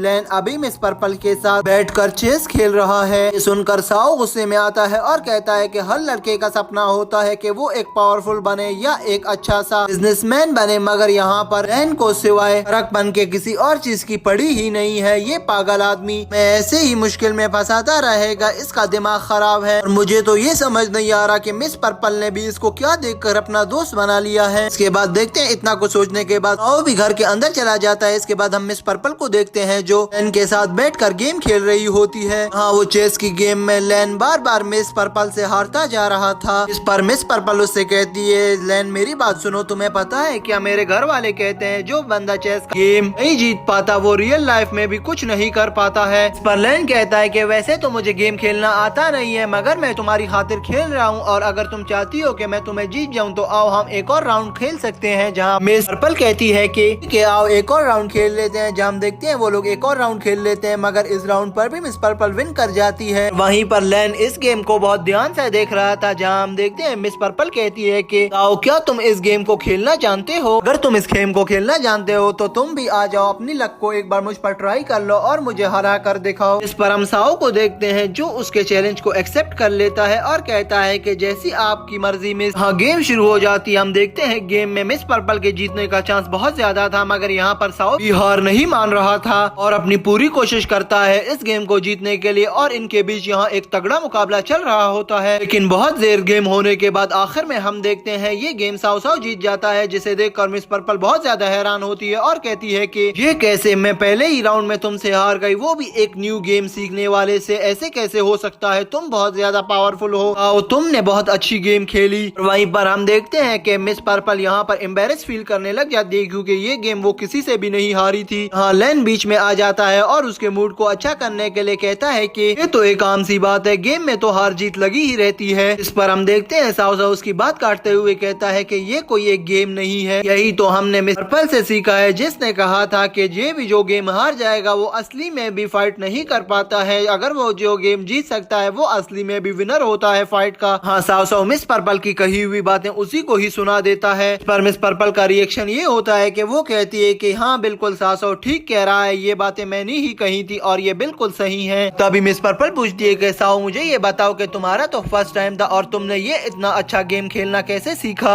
हाँ, साओ उसे बताता है कि मेरा भाई ये गेम खेला करता था, मैं उसे देख कर ही ये सब कुछ सीखा हूँ, सिर्फ मैंने देखा है, आज तक मैंने इस गेम को खेला नहीं था और आज खेल कर भी देख लिया, मैं एक अच्छा चेस प्लेयर बन जाऊंगा। और ये सब बातें मैं इसीलिए कर रहा हूँ कि कभी भी किसी को अपने अपोनेंट को कमजोर नहीं समझना चाहिए। इस पर मिस पर्पल भी कहती है हाँ तुम बिल्कुल ठीक कह रहे हो। इनके बीच में बहस होने लगती है इसी बात पर, जिस पर हम देखते हैं कि लेन इस मामले को ठंडा करने के लिए बीच में आता है और कहता है कि बस अब इस बात को खत्म करो यहीं पर। तभी वो मिस पर्पल से कहने लगता है कि आपका शादी के बारे में क्या ख्याल है मिस पर्पल। उसके जवाब में मिस पर्पल कहने लगती है कि अभी तक तो मैंने शादी के बारे में कुछ नहीं सोचा है और मैं तो बहुत ज्यादा वीक हूँ, आखिर कौन है जो मुझसे शादी करना चाहेगा। जहाँ हम देखते हैं कि लेन कहता है अगर आप चाहो तो मेरे बारे में भी आप सोच सकती हो, जिस पर हम देखते हैं कि मिस पर्पल कहती है कि मैं तुम्हें एक अच्छा दोस्त मानती हूँ, उससे ज्यादा कुछ नहीं, और वो उसे यहाँ पर साफ इनकार कर देती है और मैं आपके साथ शादी करने के बारे में तो बिल्कुल नहीं सोच सकती। हम यहाँ पर लेन को देखते हैं जो उसकी अपनी बातों को दोहराए जाता है और कहता है कि प्लीज अब मुझे बहुत पसंद है, ऐसा नहीं करें। जहाँ हम देखते हैं कि वो बीच में आ जाता है और कहता है कि लेन मिस पर्पल एक प्रिंसेस है और उसकी अपनी मर्जी है, वो जहाँ चाहे शादी करेगी, वो एक प्रिंसेस है, उसकी लाइफ में और तुम्हारी लाइफ में काफी ज्यादा डिफरेंस है और शादी के लिए तो तुम किसी को फोर्स भी नहीं कर सकते हो।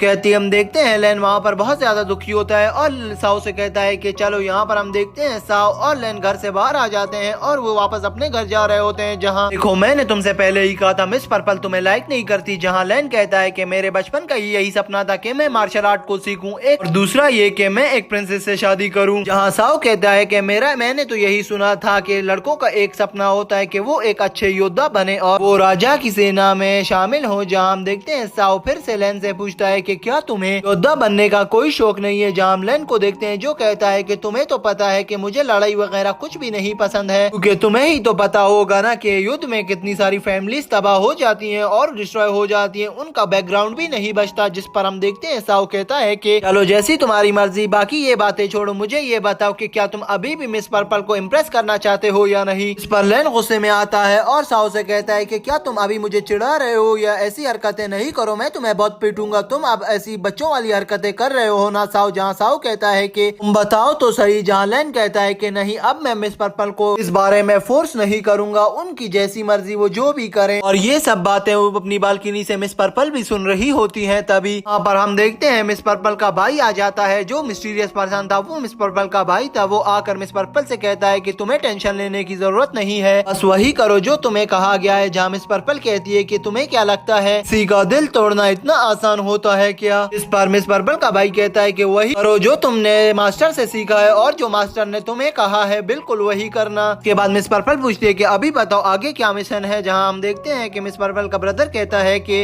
अभी फिलहाल अपने मिशन पर फोकस करना होगा और तुम्हें अपनी सेफ्टी का भी ध्यान रखना होगा इस मिशन पर। इस पर मिस पर्पल अपने ब्रदर से कहती है कि तुम्हें इतनी मेरी फिक्र है। जहाँ हम देखते हैं कि मिस पर्पल का ब्रदर कहता है कि ना काम करो, ऐसे सवाल मुझसे मत पूछो। और वहीं पर ही हम देखते हैं सीन चेंज हो जाता है। नेक्स्ट सीन में हमें दिखाया जाता है कि एक बहुत बड़ा मेला लगा हुआ था, जहाँ पर लेन और साओ भी गए थे। मेले में सबसे पहले वो लोग जाकर फायर वाला शो देखते हैं, लेकिन लेन साओ को लेकर दूसरी तरफ चला जाता है, जहाँ पर इंसानों का ऑक्शन हो रहा था, यानी कि इंसानों की नीलामी, इंसानों को बेचा जा रहा था। हम देखते हैं कि इंसानों की ऑक्शन में सबसे पहले एक लड़की को दिखाया जाता है और वो लोग कहते हैं कि ये रॉयल फैमिली से बिलोंग करती है, इसीलिए इसकी प्राइस है 300 क्रोनस। ये सुनकर लेन साओ की तरफ देखने लगता है और साओ से पूछता है कि तुम्हारा क्या ख्याल है इस बारे में। जहाँ हम देखते हैं साओ कहता है कि पागल तो नहीं होगे, तुम क्या सोच रहे हो कि क्या तुम इस लड़की को खरीदोगे। इस पर लेन कहता है कि अगर मैं इस बारे में सोचूं भी तो मैं कुछ भी नहीं कर सकता, क्योंकि मेरे पास ऐसा भी नहीं है। सारे पैसे तुम्हारे कपड़े और हमारे न्यू हाउस को लेने में लग गए हैं। इस पर हम साओ को देखते हैं जो कहता है कि बस अब यहाँ से चलो। जहाँ लेंस इस पर यहाँ से जाने पर राजी नहीं होता और कहता है कि थोड़ी देर रुक कर यहाँ पर देख लेते हैं क्या होगा। साओ कहता है कि अगर तुम यहाँ मेरे साथ वापस नहीं चले तो मैं इस बारे में इस पर्पल को बता दूंगा कि तुम किसी इक्वेशन की नीलामी पर गए थे, जहाँ पर वो लोग पर्सन की ओकेजन कर रहे थे और वो तुम पर बहुत ज्यादा गुस्सा होंगी। इतना सब सुनने के बाद हम देखते हैं लेन वहाँ से जाने के लिए राजी हो गया था, मगर वो लोग जैसे ही वहाँ से जा रहे थे तो उन्हें वो बाउंटी पोस्टर नजर आता है जिस पर जहाँ पर लेंस लो और साओ की तस्वीर लगी हुई है उस पोस्टर पर, और वो लोग का वांटेड क्रिमिनल्स हैं और उन लोगों ने प्रिंसेस लिया को किडनैप किया हुआ है। लेकिन यहाँ पर साओ को सब कुछ समझ आ गया था कि ये किसने किया है। उसे तुरंत परसों रात की बात याद आ जाती है। जो लोग दो पर्सन मिलकर प्रिंस को मारने का प्लान बना रहे थे उन्हीं लोगों ने ये सब किया है। वो सारा प्रिंस को मारने का प्लान उनका है और अब वो लोग हमें अपने क्राइम में फंसाना चाहते हैं। अगर यहाँ पर हम लेंस को देखते हैं जो नोटिस करता है और साओ से कहता है कि यहाँ पर जो हमारी पिक्स लगाई गई हैं वो इतनी रिलेट नहीं करती हमारी शक्ल से, ये थोड़ी अजीब से हैं, इसीलिए ये लगता है कि रात में उन लोगों को हमारी शक्ल ढंग से दिखी ही नहीं होगी। मगर यहाँ पर हम साओ को देखते हैं जो कहता है कि जो भी हो हमें पूरी सेफ्टी के साथ यहाँ पर रहना होगा। हम लेंस को देखते हैं जो कहता है कि सेफ्टी से तो रह लेंगे, मगर अब हम यहाँ पर एंजॉय करने आए हैं और मेले घूमने आए हैं, तो अभी हमें इतनी जल्दी यहाँ से नहीं जाना चाहिए, चलो मेले को एंजॉय करें। ये कहकर वो वापस से मेले की ओर चले जाने लगते हैं। ऐसे ही वो आगे बढ़ने लगते हैं मगर वहीं पर ही कुछ ज्यादा गुंडे आ जाते हैं और उनका रास्ता रोक लेते हैं। वो सारे गुंडे इन लोगों पर अटैक करने के लिए जैसे ही आगे बढ़ते हैं वहाँ का मौसम बिगड़ जाता है और वो सारे गुंडे ऐसे रिएक्ट कर रहे थे जैसे कि उन लोगों ने बहुत बुरी चीज देख ली है। वहीं से ये लोग वहाँ पर देखकर डर कर भाग जाते हैं उस चीज को, लेकिन यहाँ पर इन दोनों को समझ नहीं आता कि वो क्या बुरी चीज है जो इन लोगों ने देख ली और यहाँ से डर कर भी भाग गए हैं। इस मौके का फायदा उठाकर लेन और साओ भी वहाँ से निकल कर भाग आते हैं, मगर थोड़ा भागने के बाद वो थक जाते हैं और थोड़ा ब्रेक लेते हैं। तभी वो दोबारा से भागने के लिए उठते हैं तो उनके सामने एक निंजा आ जाता है और वो निंजा इनसे कहता है कि आखिर तुम मिल ही गए, मैं कितने दिनों से तुम लोग को ढूंढ रहा था। जहाँ हम लेन को देखते हैं जो कहता है कि हमारे रास्ते से हटो वरना बहुत बुरा होगा। ये कहते ही वो निंजा की ओर बढ़ने लग जाता है। जहाँ हम देखते हैं कि यहाँ पर इनकी फाइट शुरू हो जाती है और वो निंजा को एक जोरदार पंच मारता है, पर इससे निंजा को कुछ नहीं होता और दोनों की यहाँ पर एक अमेजिंग फाइट शुरू हो जाती है। इस फाइट में निंजा लेन के ऊपर भारी पड़ रहा था क्योंकि निंजा बहुत ज्यादा पावरफुल था। थोड़ी ही देर में हम देखते हैं कि निंजा का एक और साथी आ गया था। जहाँ साओ कहता है कि अब ये कौन आ गया। जहाँ लेन कहता है कि इनके बारे में मुझे मेरे मास्टर ने बताया था। तभी हम देखते हैं कि ये वही आदमी है जिसके बारे में हमें मास्टर जी ने बताया था। ये सुनकर वहाँ लेन कहने लगता है कि आखिरकार तुम लोग को मेरे पीछे किसने भेजा है, जल्दी से मुझे बताओ। जिस पर हम दूसरे निंजा को देखते हैं जो कहता है कि तुम तो एक क्रिमिनल हो और तुम्हारा पोस्टर वांटेड अभी हमने थोड़ी ही देर पहले ही देखा है। ये सुनकर लेन को यहाँ पर बहुत ज्यादा गुस्सा आता है और वो उन दोनों पर अटैक करने के लिए वापस से हवा में आता है और कहता है कि अब मैं तुम लोगों को नहीं छोड़ूंगा। ये बात तुम लोगों ने कैसी की कि मैं एक क्रिमिनल हूँ। लेकिन यहाँ पर वो दोनों निंजा बहुत ज्यादा पावरफुल थे और वो कहने लगते हैं कि तुम कुछ भी नहीं हो बच्चे, हम दो एक निंजा हैं, तुम एक सादे से और आम से लड़के हो। वो इसी तरह लेन को दूर फेंक कर साओ की ओर बढ़ने लगते हैं और कहते हैं कि अब तुम नहीं बचने वाले। और तभी वो अपनी स्पिरिचुअल पावर से साओ की ओर बढ़ते हैं और जैसे ही वो अपनी स्पिरिचुअल पावर को लेकर साओ पर अटैक करने ही वाले थे तो वहीं पर ही एक बहुत बड़ा ब्लास्ट होता है स्पिरिचुअल पावर का। ये देखते ही वो दोनों निंजा साओ से दूर हो जाते हैं। वहीं पर ही साओ को आवाज आती है कि तुम यहाँ से जल्दी से निकल जाओ अपने भाई को लेकर दीवार के पीछे से, मैं इन्हें संभाल लूंगा। तभी हम देखते हैं ये आवाज एक से आ रही होती है और साओ भी बिल्कुल वैसा करता है जैसे कि उस आवाज ने कहा था। अभी वो निंजा बहुत ज्यादा गुस्से में आ जाते हैं और कहते हैं कि आखिर वो कौन है जो हमसे फाइट करना चाहता है और उन्हें भगा दिया है यहाँ से, अब हम तुम्हें नहीं छोड़ेंगे, जल्दी से हमारे सामने आओ। अभी हम देखते हैं कि दीवार के पीछे से वो पर्सन सामने आता है, वो कोई और नहीं बल्कि मिस पर्पल ही होती है। और जैसे ही वो आगे आती है वो कहती है कि तुम दोनों अभी तक बच्चे ही हो, यहाँ से जल्दी निकल जाओ वरना मैं तुम लोग को इतना मारूंगी कि फिर तुम लोग वो सोच भी नहीं पाओगे। और अगर तुम्हें ये बात मंजूर नहीं है तो फिर तुम लोग यहाँ पर मार खाने के लिए तैयार हो जाओ। जिस पर हम निंजा को देखते हैं जो कहता है कि तुम्हें ये लगता है कि क्या तुम हमें मार सकोगी, तुम लड़की हो और अकेली हो और तुम्हें ये भी पता होना चाहिए कि हम दोनों की जितनी स्पिरिचुअल पावर है उतनी तुम लोगों के पूरे शहर की भी नहीं होगी। और वहीं पर हम मिस पर्पल को देखते हैं जो बिना टाइम गवाए वहाँ पर अपनी स्पिरिचुअल पावर से अटैक कर देती है, जिसे देखकर वो दोनों निंजा बहुत ही ज्यादा हैरान होते हैं और कहते हैं कि आखिरकार ये लेडी ही इतनी पावरफुल कैसे है। और वहीं पर ही फिर मिस पर्पल अपना अटैक रख लेती है और कहती है कि अभी भी तुम्हारे पास मौका है, यहाँ से भाग जाओ वरना कहीं ना मैं तुम्हें मार ही ना डालूं। अगर वो दोनों हार मानने की जगह तुरंत इस मौके का फायदा उठाकर मिस पर्पल पर ऊपर अटैक कर देते हैं, जहाँ हम देखते हैं कि वो दोनों मिस पर्पल से बराबरी का मुकाबला कर रहे थे। हाँ, वो निंजा मिस पर्पल पर पॉइजन अटैक से अटैक कर देता है, जिसे देखकर मिस पर्पल फ्लावर टेक्निक का यूज करना शुरू कर देती है, इससे वो लोग थोड़े बहुत डैमेज हो जाते हैं।